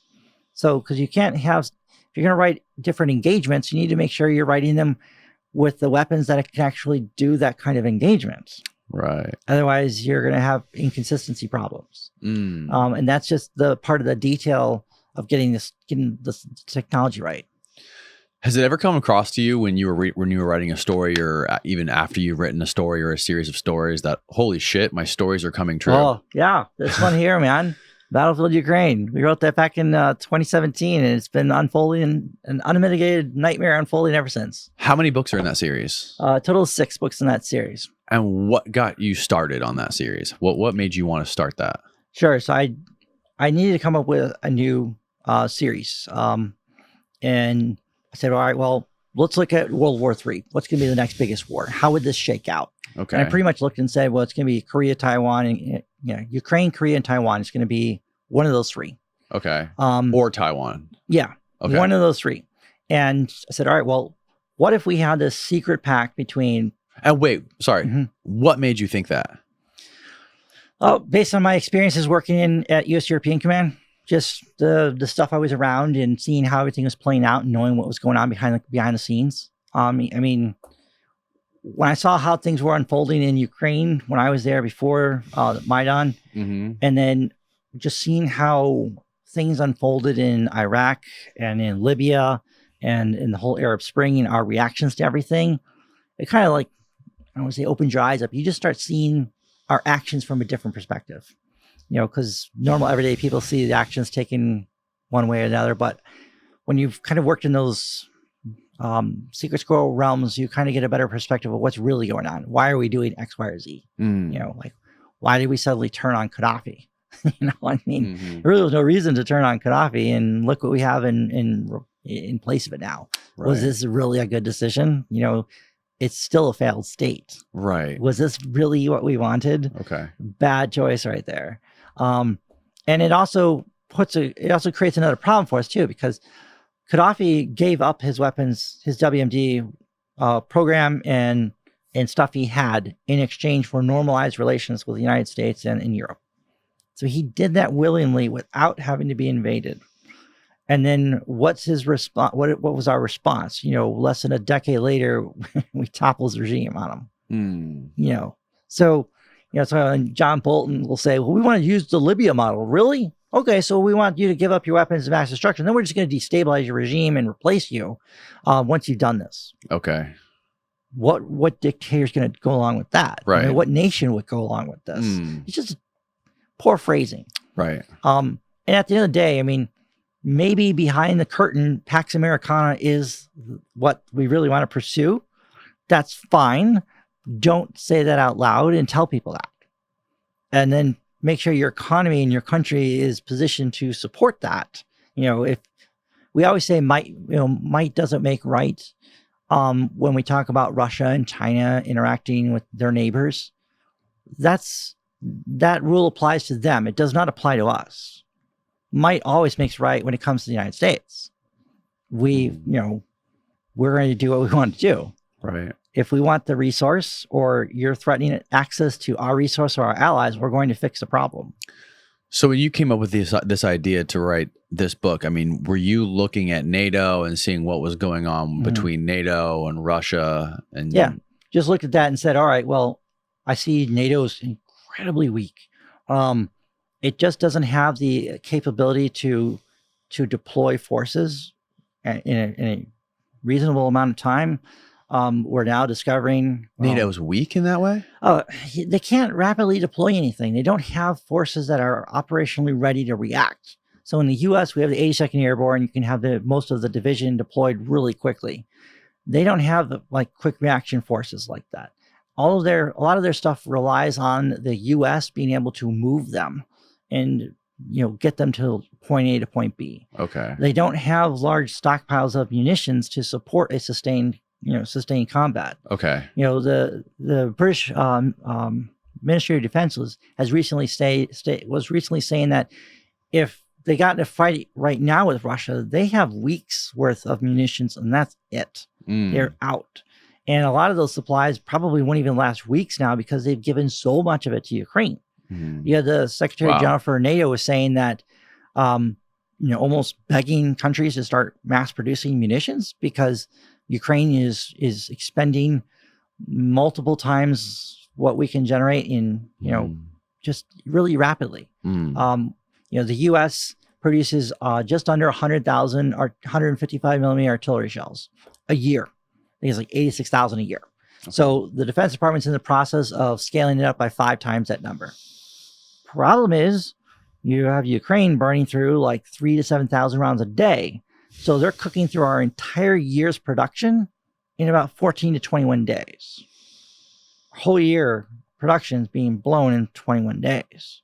So the way that's being supplied and supported right now to continue what they're doing is eating out of our war stocks. Mm-hmm. So if we started 5 to 6 million rounds in the inventory, well, we've already burned 1 million in the first 9 months of the war, and we've now allocated another 1 million more.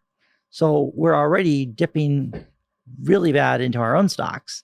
So bad now that we're pulling our reserve inventories we keep in South Korea in case that war was to kick off. We're pulling our munitions out of our stockpile out of there. And now we're pulling our stockpile out of Israel to send to Ukraine. Well, the problem is now, should things kick off in those other regions, we don't have those inventories there anymore to supply our forces and keep things going. That's a big problem. And the Pentagon is scaling up the production, war production right now, but you're looking at like 12 to 18 months or more just to get up from 86,000 a year upwards to almost 500,000. But 500,000 isn't even enough. That's only enough for maybe 4 or 5 months worth of fighting. Well, what about the rest of it? So when you started writing Battlefield Ukraine, you said you chose those countries, and what was the premise? What was the premise of Battlefield Ukraine? Yeah, so the premise was basically is that the Russians and the Chinese have decided, you know what, this is the time to dethrone the West, to knock America off its pedestal and take charge. And by collaborating and working together, they will move to do that. So the first stage was moving forward in Ukraine. It's getting the Russian government to essentially do what they did, annex and recognize these regions, and then say of Ukraine. Yeah, of Ukraine. Say and basically tell them, all right, these are now recognized. We request that NATO move its forces out of eastern Ukraine. And if they're not moved out of eastern Ukraine on this set time, then we're implementing a no-fly zone and we will forcibly evict them. And the whole book, the war starts when we just kind of laugh it off. Like, whatever, there's a bunch of Russians, not going to do this. And we hit that timeline and we hit the no-fly zone, goes into effect, and like, whatever. So we have some F-16s fly right through the no-fly zone and they get shot down. And then the Russians are like, okay, it's game on. And then they just unload and they go on it. And the first part of the book is just really reacting to it. It's just trading space for time, to basically buy time for the rest of NATO to react, U.S. forces to get moved over to Europe so you can get them into place and try to stop them at the Dnipro, basically. And so the fight kind of evolves right there. And that's where it starts, but that's not where it ends. So that one kicks off there. If China really wants to grab Taiwan in Southeast Asia, it needs another conflict. So that's when you get the North Koreans to kick up. And now you get that war to really happen. Well, now the U.S. has got to respond there in Korea, and we're responding with NATO. Now we're really bogged down. Now you're free for China to go in and grab Taiwan and anything else they want, because there's nothing that we have that can stop them. And so the book really follows this the first couple of books, the first 3 books in the series is really just a rolling crescendo of just body blows against the West and just having to react. And then the second half of the series is we finally reacted. We've now caught our breath. We're now rallying the West to unite together to combat and go and push back. And so that's the second half of the series, is the pushback and eventual defeat of them, because they just overstretched. Wow. But the first part of the year, it's like there's going to be fights. You're going to lose a lot of land in the first part of the year. It's just like World War II. First year was really bad. Second year was a little worse, and third year was much better. Right. And when you started to see what's going on right now, when you started in February of last year, when this whole thing kicked off, what were you thinking? How? I mean, obviously it was a little bit different because it was kind of like we sort of instigated that. We started just building up tons of weapons, putting a ton of money on the border there of Russia. Well, we didn't have a clear mission and purpose. Like what was the mission? What's the purpose? And if this happens, what are we going to do? So Joe Biden was telling them, disclosing all the information of saying, hey, if we know you're going to attack. If you attack, we're going to do these sanctions. And then his phrase when he said, well, it depends how much land they take or what they do. Like, no, it should never have been how much. If you really wanted to deter them, obviously the sanctions didn't work, because sanctions haven't worked since 2014 when you've been doing them. So if you really wanted to deter them, you should have just told them, say, look, you're not going to invade Ukraine. There's this memorandum that said when the Ukrainians gave up their nuclear weapons, that the United States and you would protect their territorial integrity. My predecessors didn't honor that. I will. So if you invade Ukraine, then we are going to war with you, and we are going to send U.S. forces in there, and we are going to engage you. Well, that would have been the shot across the bow to let the Russians know, okay, this is what's going to happen if we cross the border and engage. Now, that might have worked, but if it didn't work, then you've got to be willing to back up the threats. Right. And that's the problem, is we don't want to make a threat because we don't actually have to follow through on it. That's what happened with Syria. When Obama issued the red line in Syria and then famously didn't follow through. Right. Well, that told the Russians, and it told everyone else, hey, they're not going to follow through on this. And then again, it didn't happen. And, so in the lead up to Afghanistan, when that was all falling apart, the Taliban had to abide by a series of agreements in order for U.S. forces to leave. Otherwise, we were going to be there another 10 years. We would have been there another 10 years. If Trump was in there, probably would have stayed a lot longer, or would have bombed the hell out of them.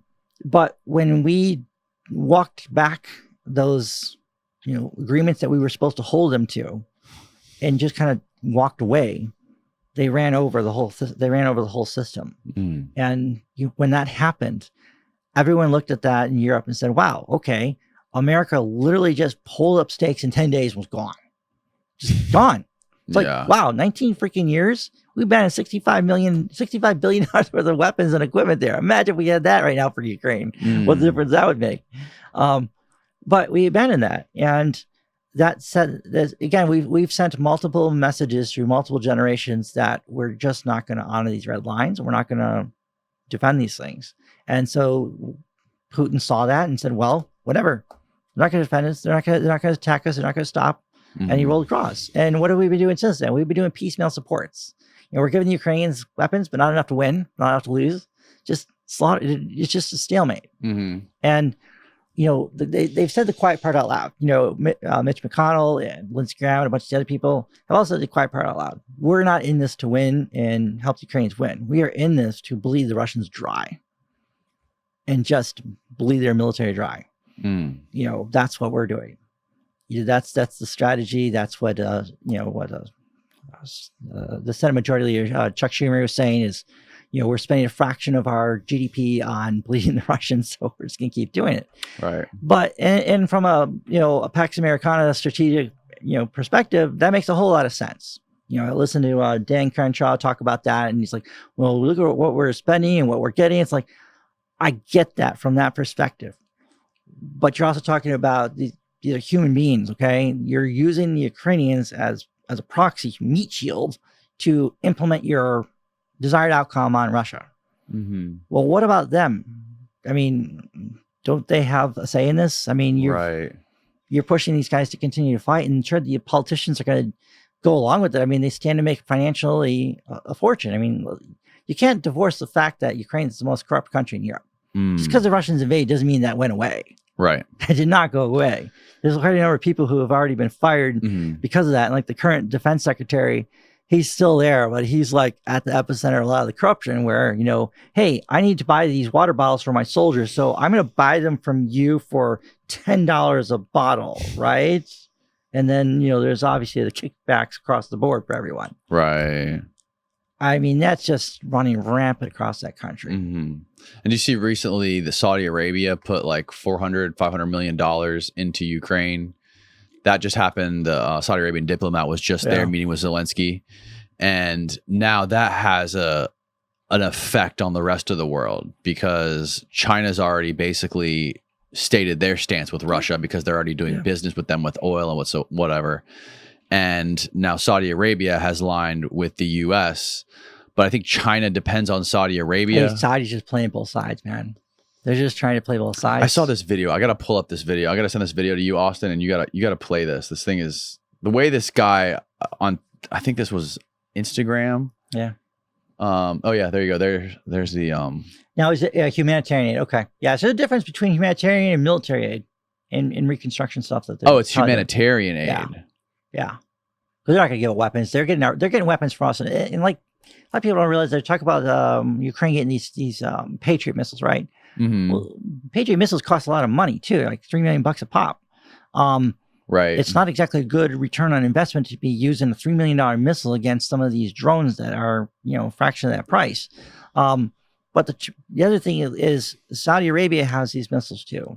So Saudi has spent the last, 3 or 4 years dealing with Houthi rebels being backed by Iran, who are using drones too to hit the Saudi in stuff. Yemen? Yeah. So they're launching these drones from Yemen across Saudi Arabia and then hitting their refineries and oil fields with these drones. Well, they're using Patriots to counter a lot of this stuff too. So we have a problem where a lot of people use Patriots, and that's great, but we don't have the industrial capability in place to mass produce the missiles to keep those things supplied and going. Right. That's the problem. And so we have a lot of users of it. Well, they're also using it right now. Like Saudi's using Patriot missiles quite frequently. And now you're going to have Ukraine who's going to use Patriot missiles at an astronomical rate. We're not going to be able to keep up with that. Right. It's just it's the same problem with artillery rounds, anti-tank, missiles, javelins and NLAWs and Stingers. Mm-hmm. We don't have the industrial capability to keep waging that kind of a fight. That's one thing we do write about in the books a lot is we really kind of reinforce some of that. We talk about that. We integrate that into the struggle. There's a couple spots you talk about in the Monroe Doctrine series. Did you get the video? Like in this series, and then in the other one where the president's getting a brief, and one of the generals is telling the president, like, "Sir, you don't understand the gravity of the situation. That artillery round is being, or that the tank round in this case is being made in this factory here. It is then being loaded onto a plane and flown to this airport here, put on a truck and driven 200 miles towards the front and being shot out the tube of a tank 4 days later." That's how grave the situation is. It's going from factory to being shot out the tube in a week. Wow. That's not a good system. No. That's not a lot of inventory. Right. It's called just-in-time shooting. And that's great for building manufacturing. That's not good for war. And, I try to build that into the different series and things we write because that's realistic. That's what they're facing right now, where you have these massive shortages of ammo. You run out of bullets. It's not like Hollywood where you just have an endless supply of bullets to keep shooting. You can only carry so much ammo on you. And when you run out, you got to have more. Well, someone's got to bring it and get it over there. And that means someone's got to be able to drive that ammo down some road that's hopefully not getting shot up and hit with drones to get you there. Right. And when you have 5,000-6,000 guys in a city like in Bakhmut, they're chewing through ammo. You need a lot of supply runs. And meanwhile, you got drones hitting them, artillery hitting them. I mean, it's kind of a mess. And then ammo's going to get blown up. Are you familiar? You're familiar with the War Dogs movie? The two guys out of Miami who basically got that $200 million arms deal to supply. I haven't seen it, but I know which one you're talking about. Yeah. Supply the Afghan army with munitions. And they basically they sourced it all from Albania, a factory that ended up all being Chinese ammunition. So they repackaged it. There was some sort of law that was put in place through Obama where they couldn't buy any sort of, there was an embargo on Chinese munitions, but they just repackaged it and got rid of all the Chinese markings and they sold it. And all the ammunition was great, by the way. It worked perfectly. Even the army guys that basically were there using it and stuff like that, they basically said there was nothing wrong with it. There was no misfires, nothing at all. And the main guy, anyways, I had that guy on the podcast. Fascinating story. This is the video. This is the video that I was just talking about. Okay. Play that, Austin. This is Prince Faisal bin Farhan, one of the top Saudi diplomats, meeting Zelensky in Ukraine yesterday, right after announcing $400 million in humanitarian aid to Ukraine. The reason that this is such a big deal isn't the size of it. After all, Ukraine has gotten almost $100 billion in total aid since the invasion. The reason it's such a big deal is because it has put China in a very tricky position. You see, up until now, Saudi Arabia has been mostly neutral so far regarding its stance on the invasion. But with this new $400 million package, it's becoming clear that they're siding with the West. This is very concerning for China, who just last week were debating sending suicide drones to Russia as part of an arms deal. Now China is faced with two options, and neither are good.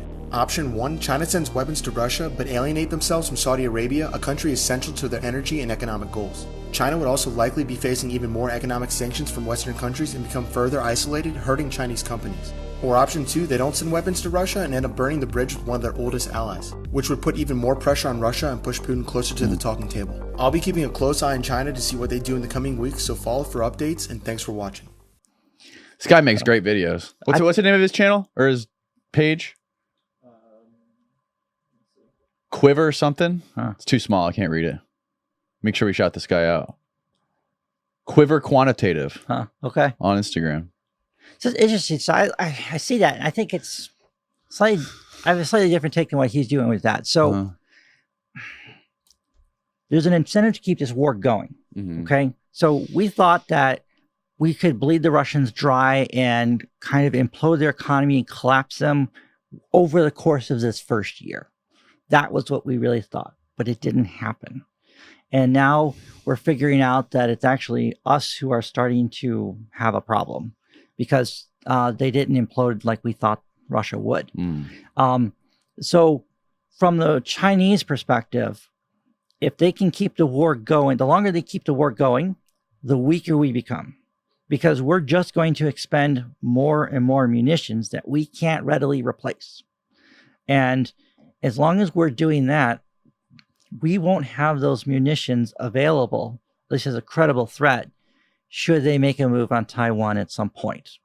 Right. You know, I think one of your other guests a while back had said something about how his belief was that the Chinese would, if they're going to make a move on Taiwan, they probably would look to do it towards really close to the run up to the 2024 election cycle. Probably. Yeah, it was Andrew Bustamante who said that. That's it. Yeah, I listened to him last night on that. So he probably right. But what's really going to, when you really see the indication of when they're kind of ready to make that move, is when a series of these large landing helicopter assault ships are done.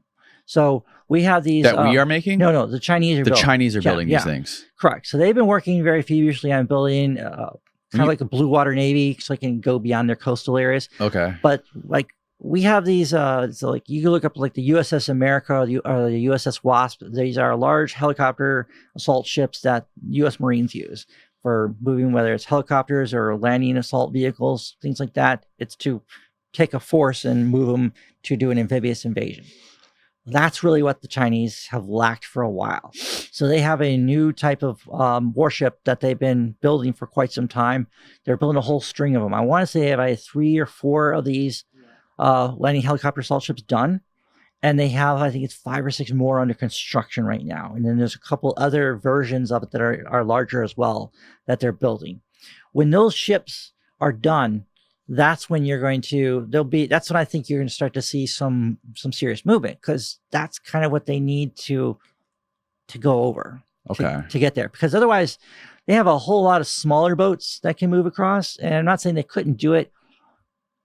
Probably the way they're going to invade is have a lot of people fly in normally, like as civilians into China first. A lot of special forces will go in clandestinely like that.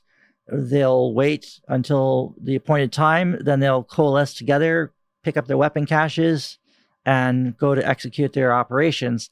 Meanwhile, I wouldn't be surprised if you end up with a handful of these roll-on, roll-off car carriers and other cargo ships already kind of like have been maneuvered into port, where they'll just roll vehicles right off into the ports and instantly snag the ports. And then you'll have a lot of helicopters that'll come across the straits, right on the water to land and try to grab and secure certain coastal areas before you'll actually have an invasion force hit. But what would really help cinch that and make that a lot more likely to succeed is if you had more of those helicopter assault ships completed.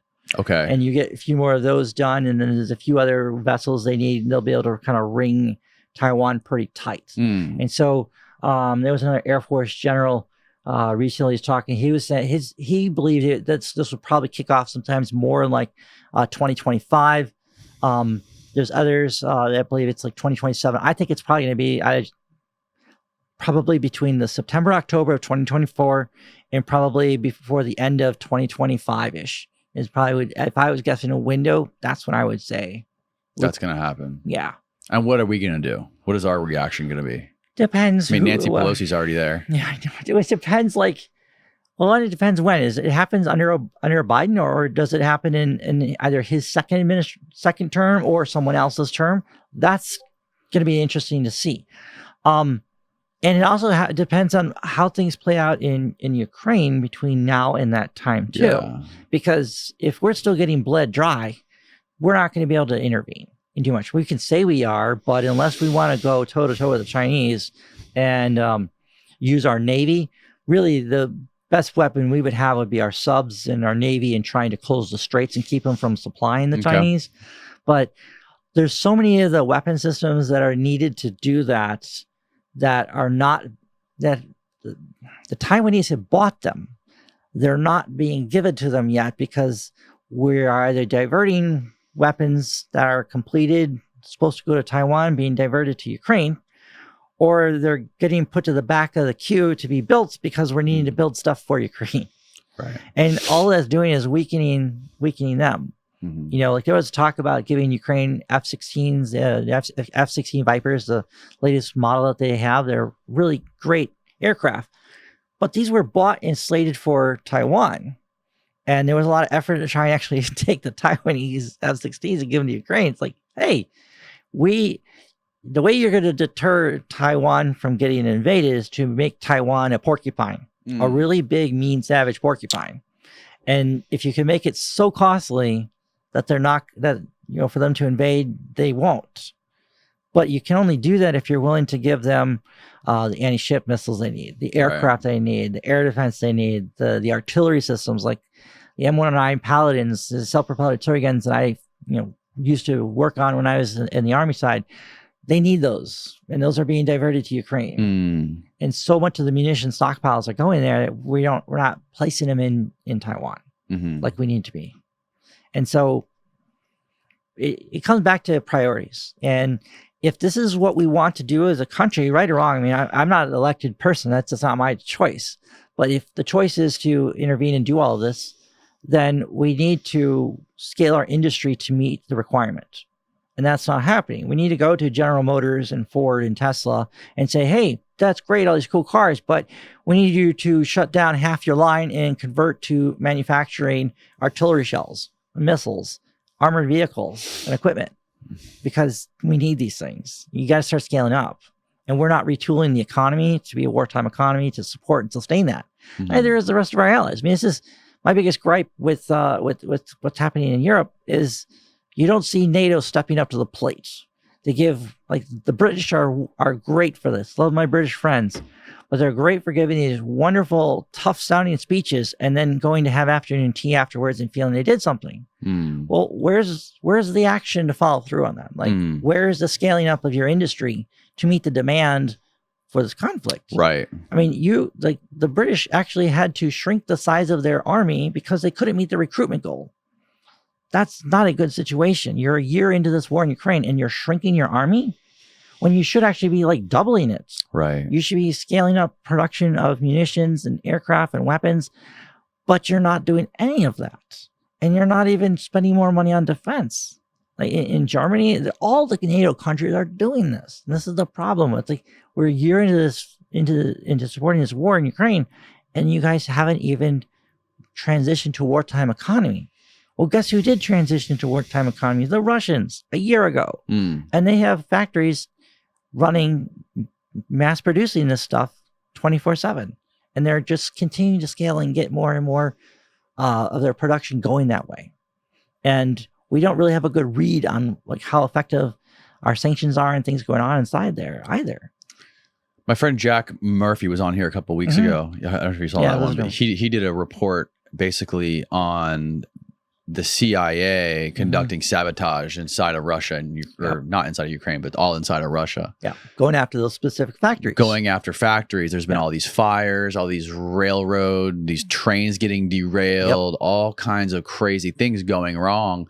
Russia's been sort of like brushing them off because they don't want to acknowledge that it's some sort of foreign adversary doing it, because they don't want to lose morale for their people and their troops. But Jack confirmed through a number of vetted CIA sources that it is a NATO country working through the CIA working through a NATO country to do this stuff. So they have some sort of plausible deniability. Which is wild story. That's what we do, though. That's why our country is very good at doing that kind of stuff. You know, we're very adept at waging proxy wars. Yes. You know, the concern I have with all the proxy wars is when we were in Iraq, right? So we had Iran, the IRGC, was supplying weapons to fight us. And a lot of our guys got killed with those explosively formed penetrators, those EFPs. And that was when they were interfering, right? During that war, we did not have Russia or China actively interfering in that war against us. We didn't have Russia providing Al-Qaeda to the tune of $100 billion of weapons and munitions in intelligence support and all that kind of stuff. We just didn't. And my concern is when you're waging a proxy war, particularly against another superpower, and everyone, I mean, they know we're doing this. What's going to happen in the next time we go to war? So say there's another conflict or war in Africa or in the Middle East or somewhere else, right? And the U.S. is involved in that conflict. Well, let's just say that Russia is not going to take their own revenge on us for that. Because when we were in Vietnam, the Russians messed with us for years with that, in that war and cost us a lot of people. And they're supplying the North Vietnamese with weapons and aircraft and equipment and technical expertise. And we lost a lot of Americans from that. And when Russia went into Afghanistan, we returned the favor and hit them hard like that. And that's kind of stopped. But now we have restarted that with that proxy type actions in Ukraine. So you got to expect that they're going to retaliate and hit us with the same kind of thing in another future conflict. Or we say, oh, we'll just do sanctions. Sanctions didn't stop them from invading Ukraine. Okay, that didn't work. So the only thing that's going to stop them is military force. And we got to step back at some point and just say, this is a nice, beautiful planet. We all don't need to like destroy each other and blow each other up over some of these conflicts. There is a way for us to negotiate and figure out how we can solve this without trying to kill each other. Well, it's the people. You got to want to actually solve it, though. There's such a gap in humanity between the people that are doing the fighting and the psychopaths that are running the country, the diplomats and the people that make all these decisions and that are making all this money and trying to advance their political careers by doing X, Y, and Z. And I mean, the neoconservatives like Victoria Nuland and her husband and those people. Nuland, so like her husband runs the Institute for the Study of War. You know, that General Jack Keane is like one of the chairmen on, and always talking about it on Fox News, and they always cite the Institute for the Study of War. Well, her husband is one of the founders of this thing, and they're kind of the architects for this for the surge in Iraq and just the perpetuation of the whole invasion there in doing that. And it's frustrating because it's the same cluster of people who are pushing and doing all these things. And it's like your policy was tested and failed. So let's not continue to use the same failed policy. Let's try something different. Let's try a different approach, right? It's like when I'm interrogating a really tough individual, I can beat my head against a wall trying the same approach. Or I can say, you know what, this isn't working. Let's try something different. We can still meet our objective, but just try a different approach. You know, with Russia, why we didn't have to pursue this complete adversarial relationship with Russia. You know, we keep saying, well, Russia is invading all these invading their neighbors and doing all this stuff like that. The borders of NATO have not. Russia didn't expand its border with NATO. NATO expanded its border forward. Right. Correct. Like, I mean, that's happened. Yes. But it's all defensive, right? It's all. That's what they keep saying. It's all defensive. Well, here's my question: why can't Russia be part of NATO? Why not? That's a good question. Why not? Why not? Because and people say, well, they'll roast me for this. I know. Well, NATO is designed to counter defend Russia, right? By definition, that's what NATO is. Okay, so when we say, well, why can't Russia be part of NATO?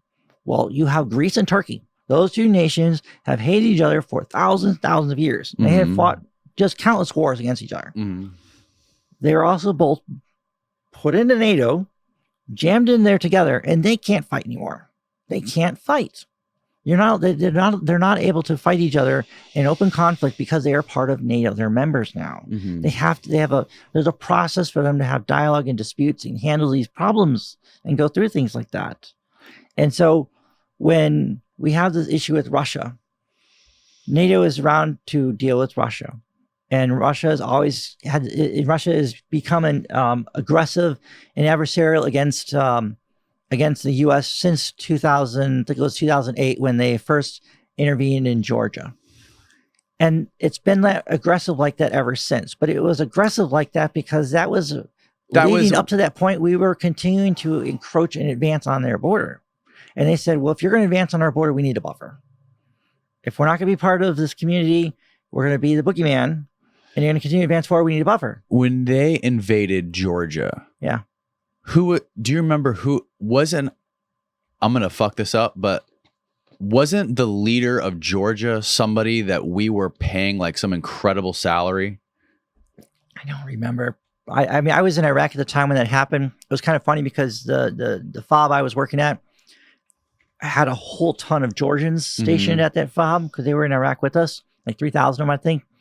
And when the war happened, all 3,000 of the Georgians within like a day were flown in and brought into Baghdad, and we put them all on the C-130s and C-17s and flew them right back to Georgia.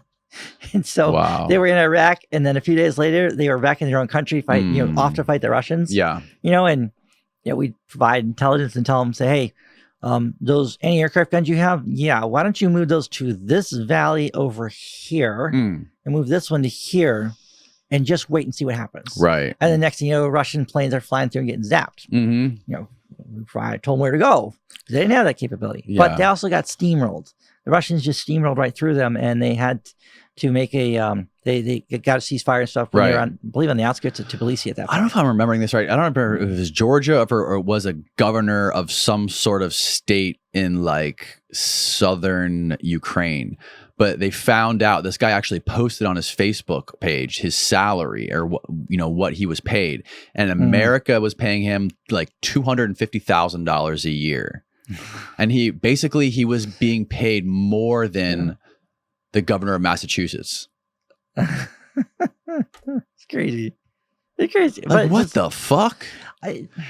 No wonder there's such a bad taste in the Russians' mouth when we are so balls deep in these places that are surrounding Russia. Yeah, I look at it this way: the existential threat to the United States for like the next 50 years is not Russia; it is actually China, and that's where the focus needs to be is on the Chinese section. Right. It's focusing there. So why couldn't there have been a way for us to find a way to work with Russia, to bring them into our sphere of influence, our fold, instead of having them as an adversary, bring them in with us and get Russia to align with us against China? Because we can't be friends with a dictator like Putin. But we're friends with other dictators. And that's what kills me. Is we have other dictators that we're friends with in Who are we friends with that's all worth across Putin? The Middle East, man. What about what's his name? Bibi Netanyahu. He's elected. He's elected. They elect him whether we like him or not. He's an elected official. His country has a democratic election. His political party nominates him to be the prime minister, and he puts together a coalition, and they win. And so that's not a dictatorship. We may not like him, or maybe some people do, but he's elected by his people, though. You can look at MBS in Saudi Arabia. I mean, it's all kingdoms. You got all over the Middle East. They're all dictators. I mean, we have Maduro down in South America in Venezuela, and we're wanting to reduce sanctions and move all that stuff away. Why? So we can use their oil. But this is a horrible dictator, and we've isolated them and crippled their economy with sanctions and kind of gotten them down and weakened them in hopes that he would eventually lose. But now we're going to remove all that so we can pump up his oil industry so we can, produce more oil for us. But why don't we just produce oil here? Why do we need to do that for those guys? It makes sense. What you're saying makes perfect sense to why there's no reporting on that proxy war in Yemen with Saudi Arabia and Iran. It's been going on for almost a decade now. And maybe you can explain this to me. This was something I was talking to a friend about last night. Why is there a war between Iran and Saudi Arabia happening in Yemen, which is the other way? Because they can't fight each other, and not directly at least. The U.S. is actually kind of a shield between them. You have naval and air bases blocking some of those areas in the Red Sea there, in the Persian Gulf there. So you have a lot of oil traffic moving in and out there with all the Yemen. No, through the Strait of Hormuz, going into the Can you pull up a map? That whole area Pull there. up a map of that whole area, Austin. Yeah, you'll see it. There's a whole string of military bases, U.S. bases on there, and so if the Iranians try to go across there and do that, they're going to run into problems with us. Okay. Whereas if they go through, you go through the Horn of Africa, there down in Yemen, the lower portion of Saudi Arabia there. There's no issues down there. The government toppled that we were backing, and now it's just kind of a free for all. The Houthis kind of control it. Okay. So they're like coming in the back door. Correct. Because if you look at Abu Dhabi and Qatar, we have bases there. We have a whole naval task force. Where's out there. Qatar on this map? It should be a small little place right above Dubai. You see it there? That's where the World Cup was. Yeah. Okay. Yeah. Okay, I see it. Yeah, tiny little speck. Yeah, but that whole area is just very militarized. Whereas if you go in from Yemen, there's not a lot of defenses out there. You can do things out there and go through there. But what's interesting, so we sold Abrams battle tanks to Saudi Arabia, and the Germans have sold Leopard tanks to Turkey. So we have actual experience seeing these tanks being used in combat by non-U.S., non-German forces, right? So if you can YouTube some of the videos of Saudis using our Abrams battle tanks in the war in Yemen against the Houthis there. Those are not the same kind of tanks that we use. I mean, the shell is sure, right, but it doesn't have the same armor mix. So what makes an American Abrams so deadly and formidable is the type of it's a classified material used in making the armor. And we don't give that to anyone. Like, no ally has that. Australia doesn't have it. They're buying Abrams from us. They're not getting that. No one gets that. That's a special U.S. only thing. And it means it helps our tanks always have a competitive edge should we ever have to fight our own tanks. So when we're giving tanks to Ukraine, we're not giving them the same equivalent that we have. We're going to be giving them this partner nation version, which doesn't have that same quality armor, doesn't have some of the same weapon technology and integrated firing systems that our stuff's going to have, because that's what makes our tank special. That's classified material. We're not going to do that because it's going to get destroyed at some point. These things do happen. War, you're going to lose equipment in a war. We don't want that to fall in Russian hands, because they will take that and they will bring that back and they will analyze what it is. And before you know it, them and the Chinese have it. Right. Just like when we lost a stealth fighter over Serbia and during the Kosovo Serbia war in '99. Well, parts of that was brought, to the Chinese embassy, and coincidentally we had an errant bomb destroy the Chinese embassy. We didn't want that stuff falling into other people's hands, the technology, because it's the shell of it, the coating, how do they coat the exterior of it, the paints, the different types of materials, things like that. We didn't want them to reverse engineer that kind of tech. So it's the same thing with the tank technology. And it's just not going to be the savior everyone is thinking. And then you're going to have this logistical nightmare of trying to get parts for these tanks. And you're not talking a lot of tanks either. It's not enough to make a difference, which is what kills me about it. And then the same with the Germans. They're not sending in like the top of the line Leopards. And the British are sending theirs in. They're sending their tanks in. But again, they're sending 14. It's like, seriously? 14? I mean, it's not even a battalion of tanks. So what are you going to do with 14 tanks? And you combine however many, it's like under 30 U.S. Abrams. I mean, it's like, guys, you're not serious about winning this conflict. If we're going to, this is what kills me with our interventions. If we're going to go to war, then go to war to win. Don't go to war to lose. We haven't won, if you look at it, we haven't won a war since World War II. We'll win a lot. We win most battles that we fight, but we still lose. And that just sucks. I mean, I spent most of my late 20s and early 30s in Iraq. 3.5 years of time in that country on that mission, trying to win this thing and make this thing work. And then to find out years later, everything was a lie to get us there. and then you guys didn't give us the tools and allow us to win it. Well, it's and just walked away. It's like, what did we just do? Why did I sacrifice all those Right. years of my life? You know, like you heard about the burn pit issues that a lot of us vets are having to deal with it from that stuff. So when we capture intel, right? So we capture people with these nifty little cell phones, right? And laptops and computers, different things like that, right? That stuff has to get destroyed. So how do we destroy this stuff? We burn this crap. So when you're burning lithium ion batteries, that causes a problem. You know, it creates fluoride gas and other kinds of toxic materials.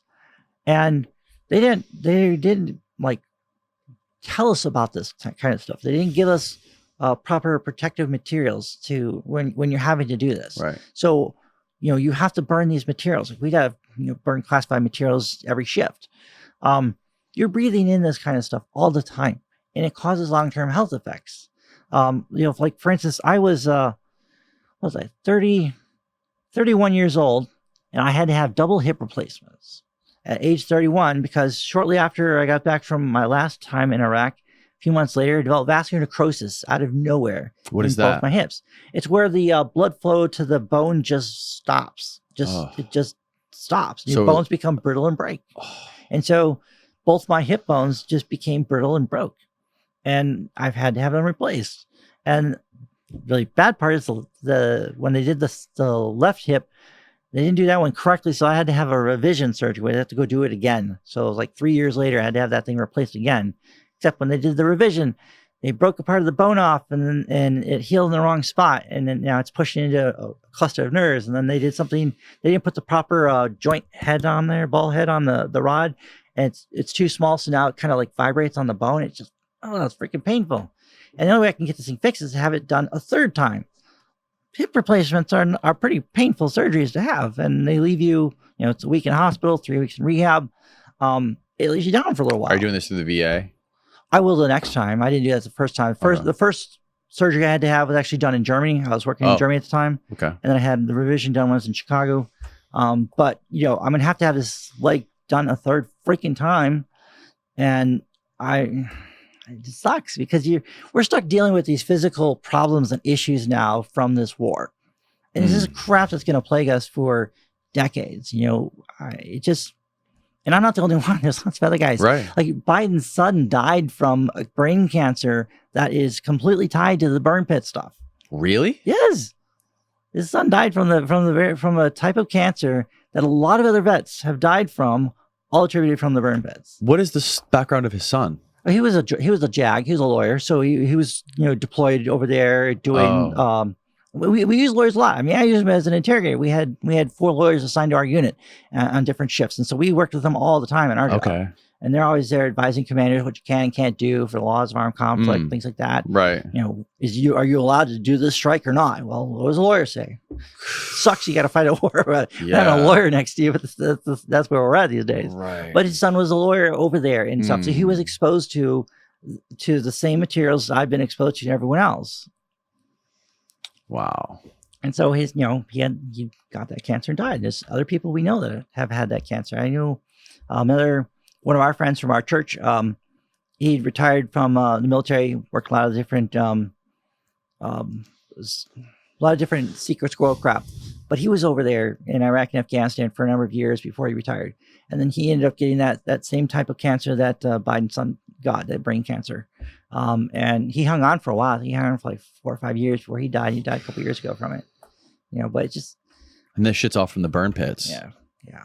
Good materials God. Just don't know what you know what you're breathing in. All that stuff. It's just like in Vietnam, guys, they had that Agent Orange that they kept defoliage that they were just raining down on them as they're out there doing patrols. Well, they're just doing patrols. They don't know what's going on. They get exposed to it. And that's what is this, have. Austin? It's just a list of all the things. Oh, yeah. All the different types of cancers. Oh Yeah. my God. Oh, yeah. Kidney cancer, lymphatic cancer. Yeah. They just passed this new burn pit legislation for vets, which was really good because the VA was notorious for like denying everything. Wow, man. Yes, it's just, you know, so we have that to look for. It's like the medical time bomb sitting in our bodies waiting to explode. You know, but it frustrates me because if we're going to go to war, then give us a clear-cut objective, what we're to accomplish, and then give us an exit strategy and define what winning is. We know what the objective is, what we can work towards. Yeah, but it's And like, let's win. Like, Take the shackles off and let's win. Is it the case with proxy wars like the one in Yemen? Is it true that the dynamic is basically we want to be helpful to our allies, Saudi Arabia, because we need them and they need us. We want to maintain the relationship. So we want to basically look like we're doing everything we can to help them, but we don't really give a fuck about helping them. We just want to make it seem like kind of. So it's more sinister than that even. So, okay. That's why you don't give them the best tanks. We give them, we're giving you but this. It's even worse than that. Okay. So with Saudi Arabia and Yemen, right? Do we really want them to win? Not necessarily. Because as long as this fight is happening and Saudi Arabia is losing tanks, losing equipment like MRAPs and armored vehicles and having to expend missiles like Patriot missiles and all kinds of things like that. That is that's a continuous source of supply, like a demand. It's kind of like a drug dealer, right? He doesn't want to kill you by giving you too much drugs. He wants you addicted and coming back for more.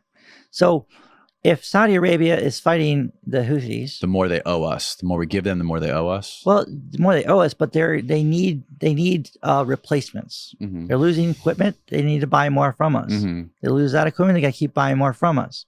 Well, if they're having to buy equipment from us to make sure they don't lose to the Houthis, when Saudi does something we don't like, we now have a little more leverage on them. Well, okay, maybe we are going to put these weapon sales on hold. And that devastates them because they built their army around our equipment. And suddenly you choked off the supply for parts and servicing and everything else. That means they're going to comply. So there's that piece to it. So if we can, and it's like with Ukraine, we're getting the Europeans to just expend everything they have. And Uncle Sam's going to come around and be the sugar daddy to supply them with everything to replace it. And because they don't have any of their own indigenous equipment, they're dependent on us. We can now control your ability to defend your nation by turning the supply spigots on and off if you don't comply. That's why you want to make sure you own your own defense systems and stuff like that. That's why you see like Poland, they're buying a lot of American weapons and artillery and munitions, things like that.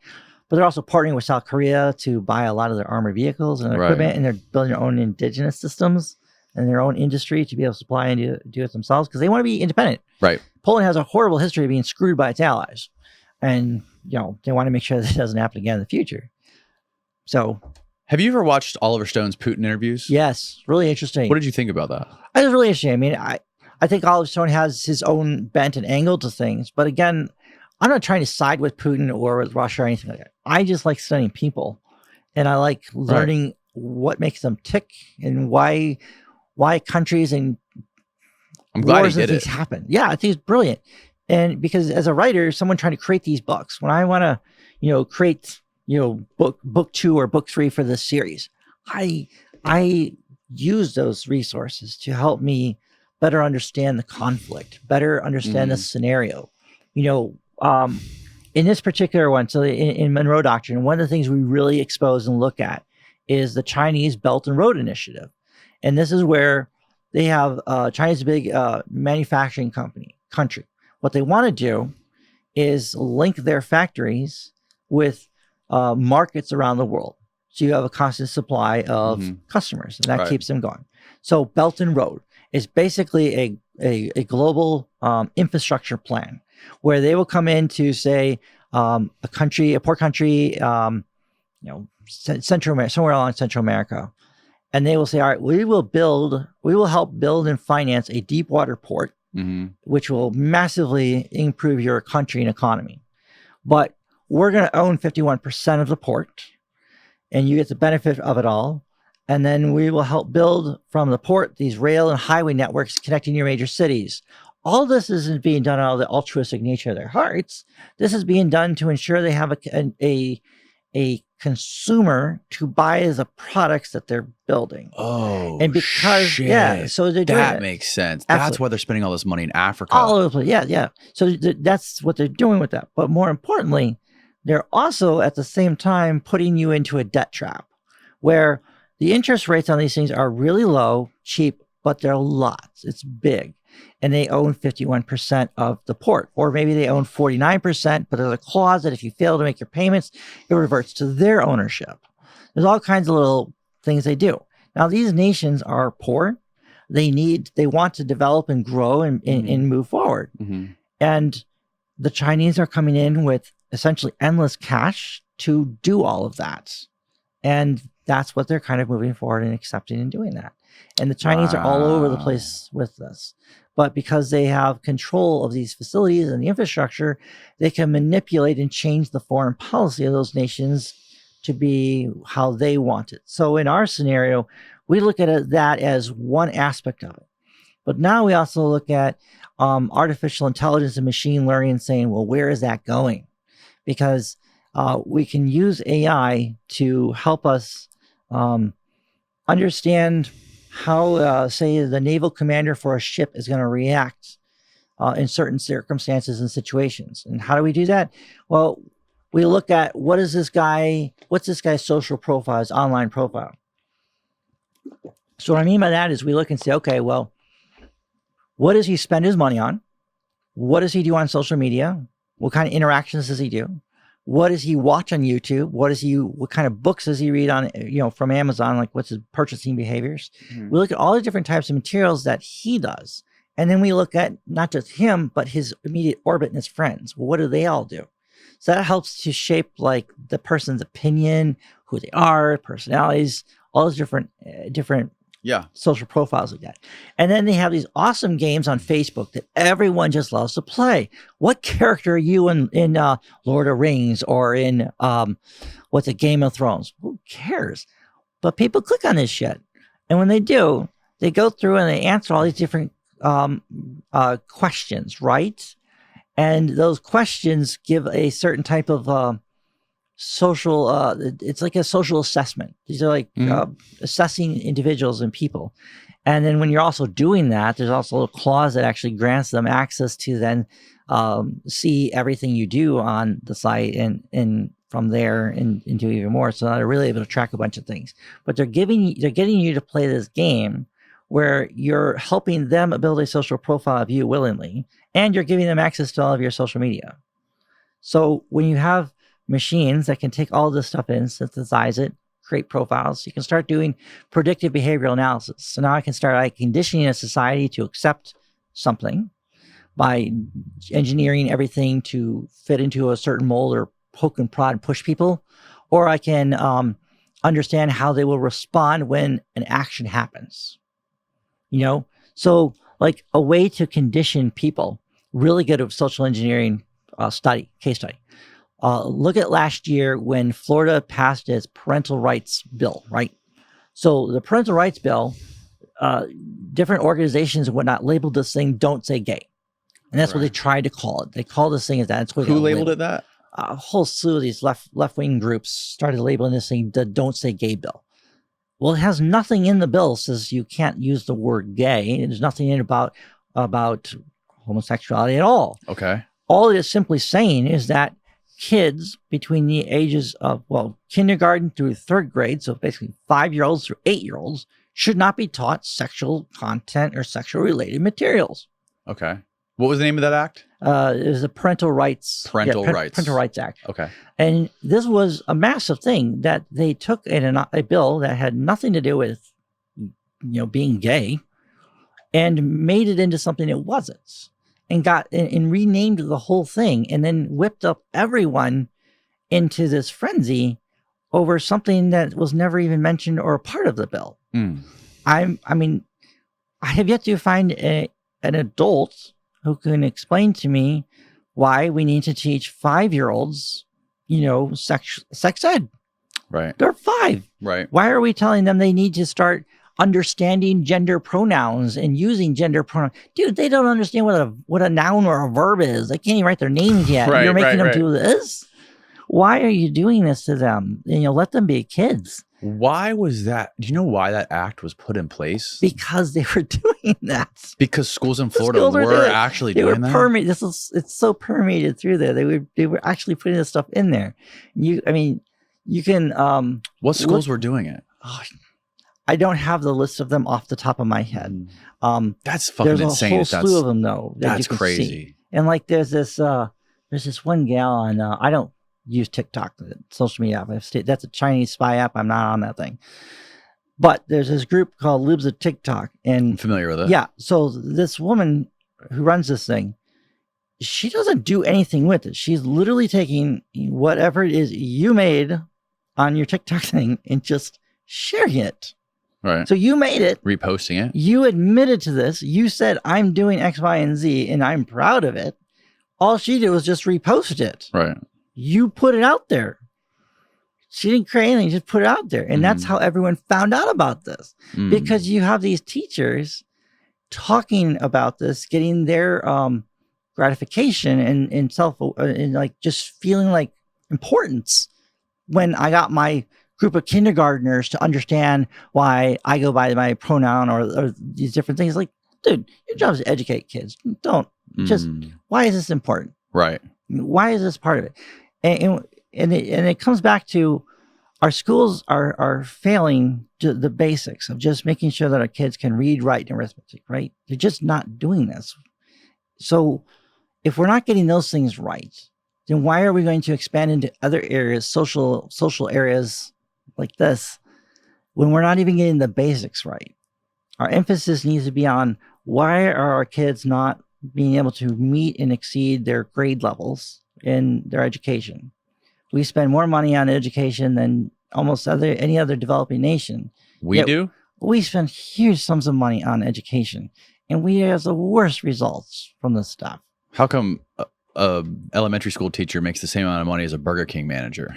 Well, it's not because we don't spend money on the education. The money is there. It's a matter of how the money is allocated, though. How many school administrators and support personnel do you have per teacher? You know, the teachers should be getting paid a lot more money, but if you have a slew of school administrators and other non-teaching jobs that are taking up salaries and oftentimes quite high salaries, that's money you don't have for teachers. It's like when, like the university systems.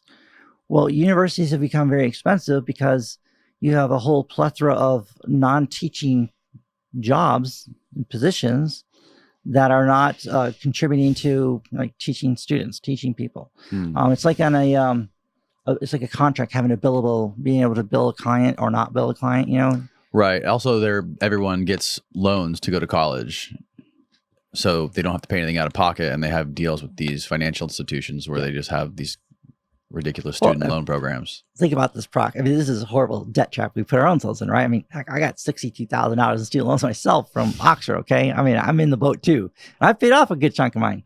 But what happens is you have the federal government's going to guarantee X amount of money for tuition, right?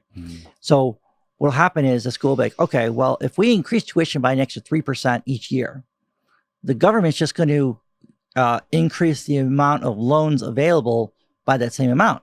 So as long as the government's going to guarantee a certain increase for the students, then we'll just continue to increase it. And the student doesn't know any better. They just want to go to college. So they sign up for these things and get it. And then next thing you know, they've got all of the student loan. They've got all these debts.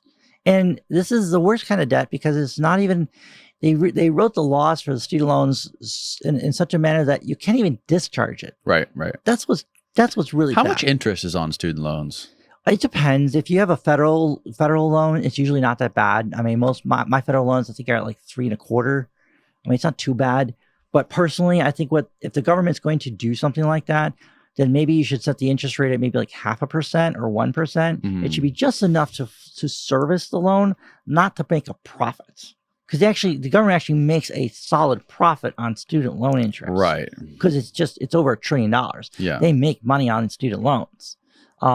And like right now with the budget deficits we're facing, part of the deficit we're actually facing is because we're not collecting the interest payments. We're not collecting payments on student loans, you know, and whatnot. Now, you know, it's kind of a problem. But, you know, that's the issue. The school's allowed to keep raising rates without justifying why they're doing that, because the education isn't improving, not teaching anything new and cool that's worth that jump. But we're going to charge all this extra money.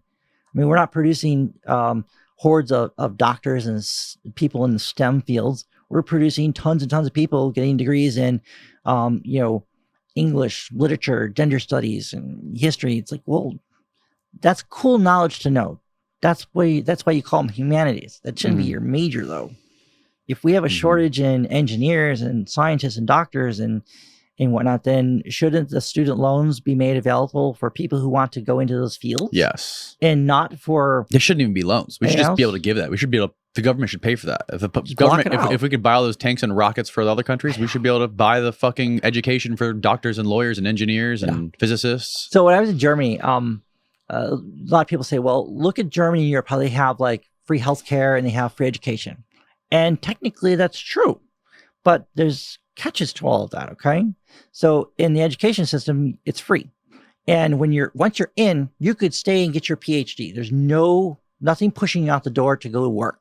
That's why Germany has so many PhDs, so many people with PhDs, because they'll just stay as a permanent student for 12 years because the government pays them gives them money to live on, and it's free. Sounds like a lot of the rich kids I grew up around. But here's the catch. Here's the catch for it, okay? You have to take a national standardized test. And if you don't get in a certain percentile, you don't go to college. You're just done. Right. You're out. Now you can go to private college and pay for that on your own, or your family can, or get student loans for it. That seems like a great government system. Won't do it. That seems like a great yes system. and no. I mean, it is and it isn't. So you have a lot of people who just maybe they don't test well. They suck at taking tests. They're just not a good person to sit there and regurgitate test questions, right? Does that mean that person's not super smart though, and probably would be great in college and great afterwards? No, just means they're not good at taking a test. There are a lot of people who are really good at taking tests and they are stupid. Like they're really good at regurgitating test questions and scoring on there, but they're dumb as a box of rocks. They just don't have any common sense. But those are the ones who are going to be allowed to get the education then, because they're the ones who can test well. And so it really it blocks people from having that full access. And what happens in their schools is usually in their high school, what they call their version of high school, you either get identified to either you're going to go academic route like college, or you're going to go trade route, and you kind of diverge and you split. Okay. In high school, it usually happens like in middle school, and you find like 3 or 4 years of high school, you split, and then you're going down one track or the other. And you're kind of like stuck. Like, what if you decided, I don't want to be a plumber. I really wanted to go to college and go into engineering.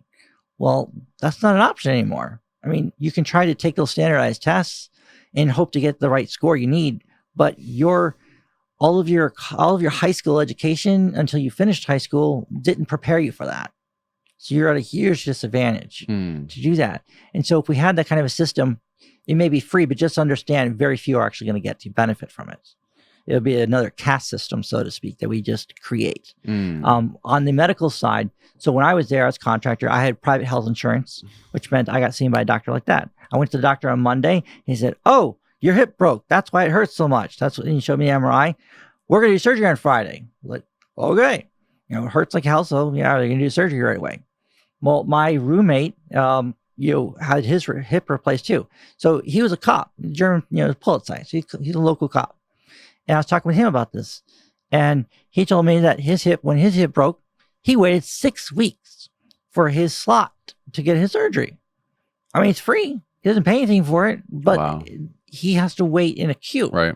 And your queue, as long as there's no one like super severe that gets bumped in front of you, it's like there's not like a line of acute cases in front of you, you'll eventually get seen relatively quickly.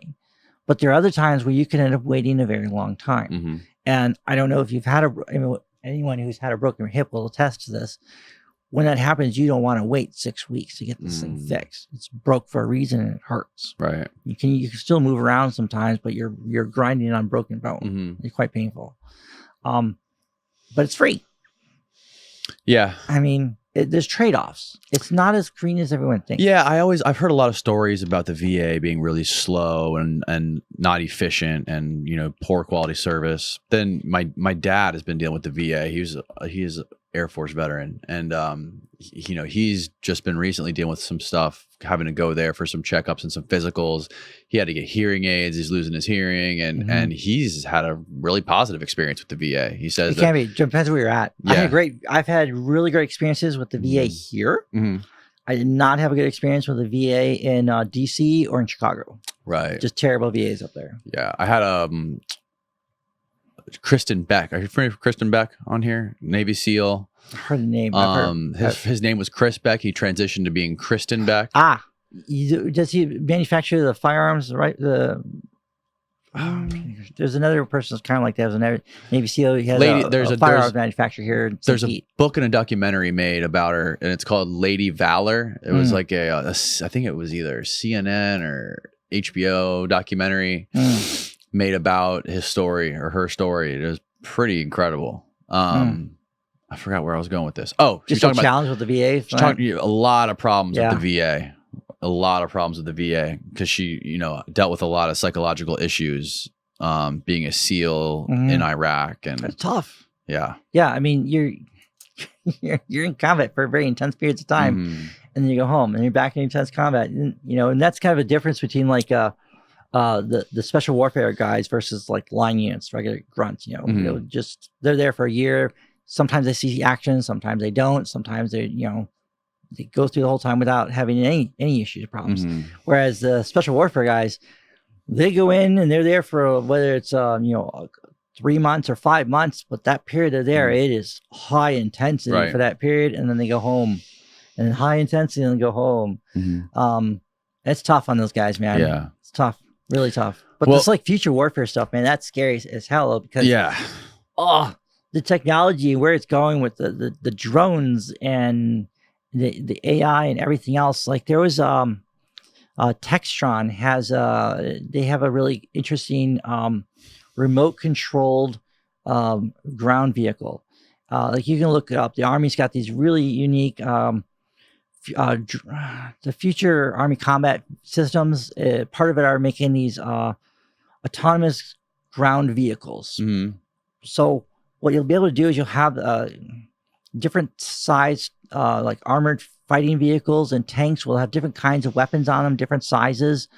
But these vehicles will be able to, kind of like a UAV, they will be remotely controlled so they can go into combat zone area while the guy who's actually operating it may be hundreds of miles away or even on the other side of the world. And the vehicle will go in and be able to conduct its operations, its missions.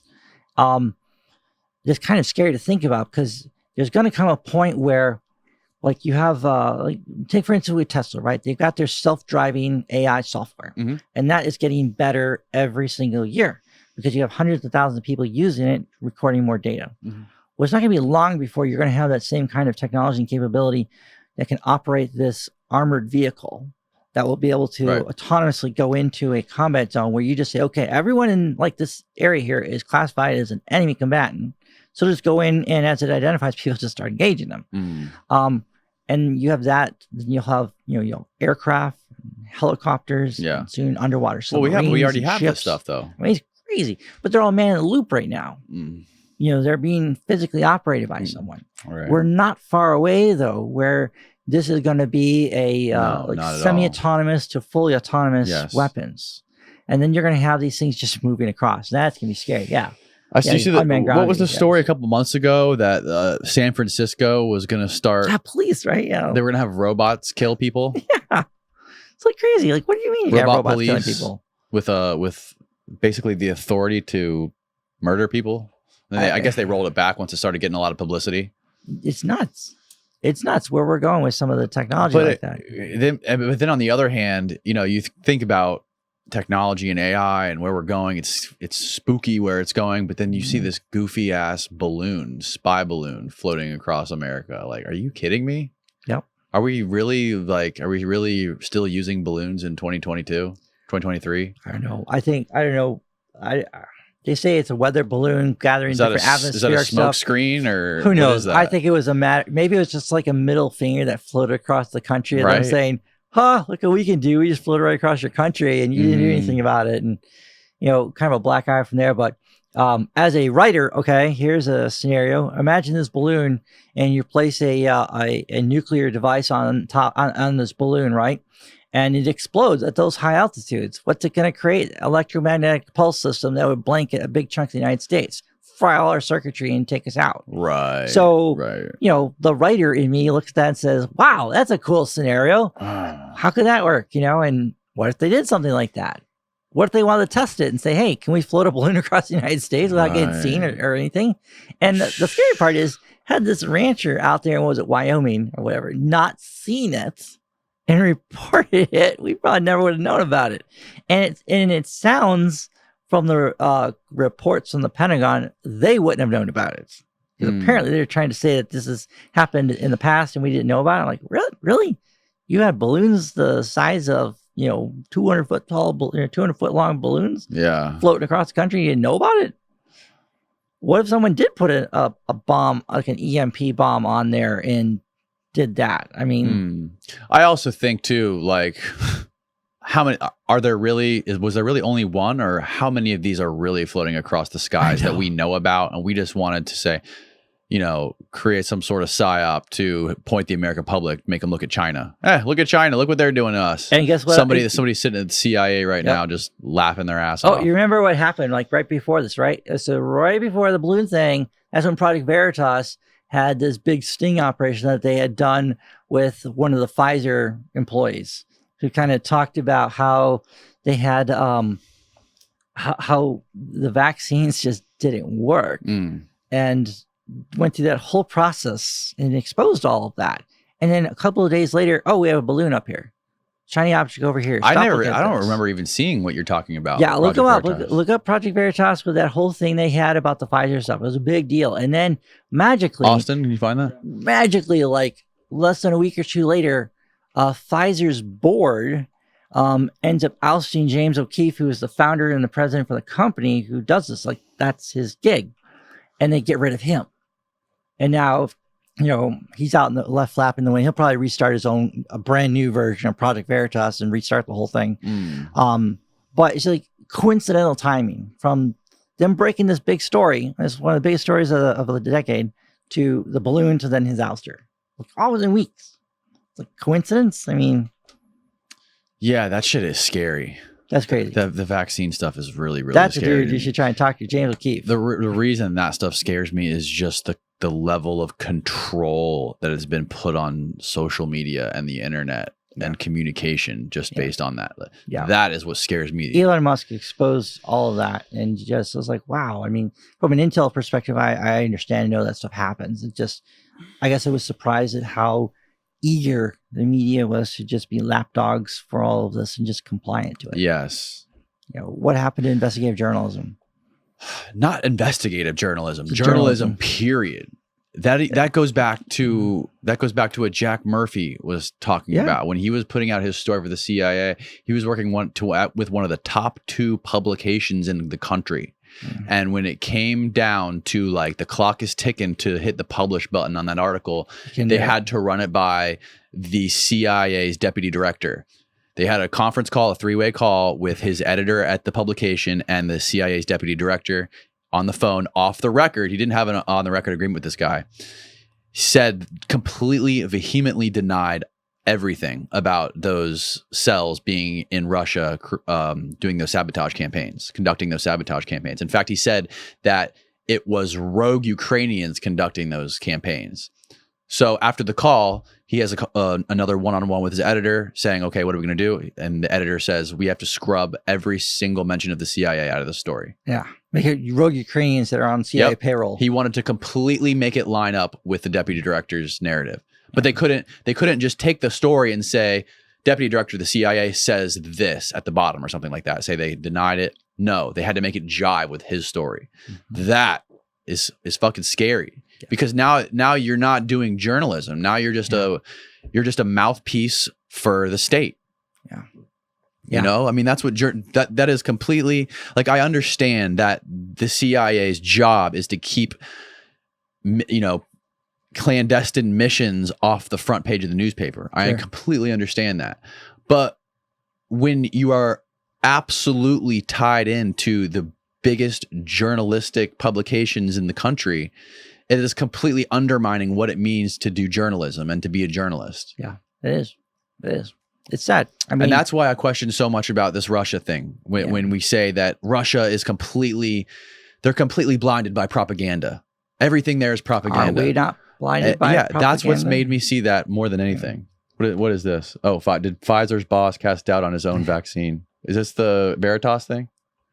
Yeah, well, probably some of it, but they are. Yeah, the whole story was just when did really this come interesting. January 20th. Okay. Yeah. Well, James, I've learned a lot from this conversation, man. We just did 3 hours. Oh my God. I appreciate you coming by, man. This has been a really fun conversation. We covered everything. Well, hopefully, people are kind of like, this is how we come up with all our material for our books, right? Yeah. You ask questions, okay? Lots and lots of questions. It's not that you take a position on one thing or another.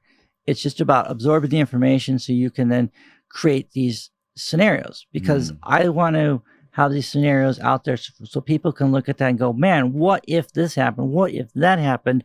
Wow. Well, there's a book about it. There's a whole series on that stuff. And walk the dog, see what happens, what could happen. And maybe we go, damn, that is not something we should pursue, because here's a somewhat realistic scenario. How could possibly play out? And that's kind of, it's almost like, I don't say like warnings and stuff like that, but just trying to put ideas out there of how things could shake out. And I think that's kind of important for people to see and have out there, because we sure as hell know the media is not going to do that. Right. Reporters aren't doing that. Right. So it's a very, it's a very, very unique tool and sort of endeavor that you can go down, that it's really fascinating how you can predict things that happen in real life when you're just writing fiction and you're trying to cook up scenarios. Yeah. You just look and say, well, it's an exercise that not a lot of people do, or maybe they do, and I'm just not in that world. You have to think nefariously, right, too. And you got to, take on the nefarious mode of, well, how would I do this? If I want to jack up a country's electoral system, how would I do that? Walk through the whole thing and say, okay, now I've got that. Could I do this to the United States? Or how would I do this to the United States? How would I manipulate it to gain control? It's all about control and money. Right. Most of the world revolves around that. And so you just figure that out. And then say, all right, well, let's create a series on that. Let's create a book series on that and walk the dog. It's incredible. Then, next thing you know, you start seeing it actually unfold. You're like, damn, probably shouldn't have made that. Hopefully I'm not making a blueprint for someone. Right. And it's really cool, too, to see someone like yourself go from what you did overseas to actually finding some sort of meaning in life and create a career for yourself and develop some sort of purpose for yourself. Other vets find this, too. Yeah. I've got 2 other veterans that I've mentored through this whole process who are now writing and creating their own books and doing their own things. And they're making money at this. They're making $3,000-4,000 a month and growing with their book sales and building that out. And it's creating alternative works, alternate jobs and careers that help them overcome their, whether it's a physical disability or just the psychological trauma of PTSD and things like that. You don't have to be a permanently damaged or injured person. There's ways to overcome this and still be productive. And that's important. Powerful stuff, man. Tell people that are listening and watching where they can buy your books, look at your website, your social media, all of it. Yeah. So you find all of our books on Amazon.com. We're available in Kindle Unlimited, print, and audiobooks. You do audio too? All of them? All of them are audio. Yeah. So do you read them? No, I don't. Okay. I have professionals to do that because I'm way better at doing story creating. Yeah. I already work like 80 hours a week on this stuff, so I need to find somebody with a that. good voice. And yeah, and that's why we create that stuff, and it's odd because I've got the thrillers that we really dominate on. Then we also have even sci-fi took as a break because some of it's not real, and kind of push and do that. But it's been fun. It's been neat to learn like the digital marketing side of it all. And we found out last year with on Amazon, we hit the top 100 most read writers. I think it was like 7 out of the 12 months through their Kindle Unlimited program. We had, almost 74 million pages read through their Kindle Unlimited program of the books. That's insane because we're self-published. We do this on our own. We don't have a publisher that works with us. We don't have an agent, nothing like that. It's 100% on our own. So it's our own ability to create the stories, edit them, get them up there, and then figure out how to market them. That's and do amazing. That. So just apply all the skills I learned from the government and apply it into marketing and creating books, and so it works. Incredible work, man. Well, thanks again for doing this. I really, really appreciate it. Yep. Good talking to you guys.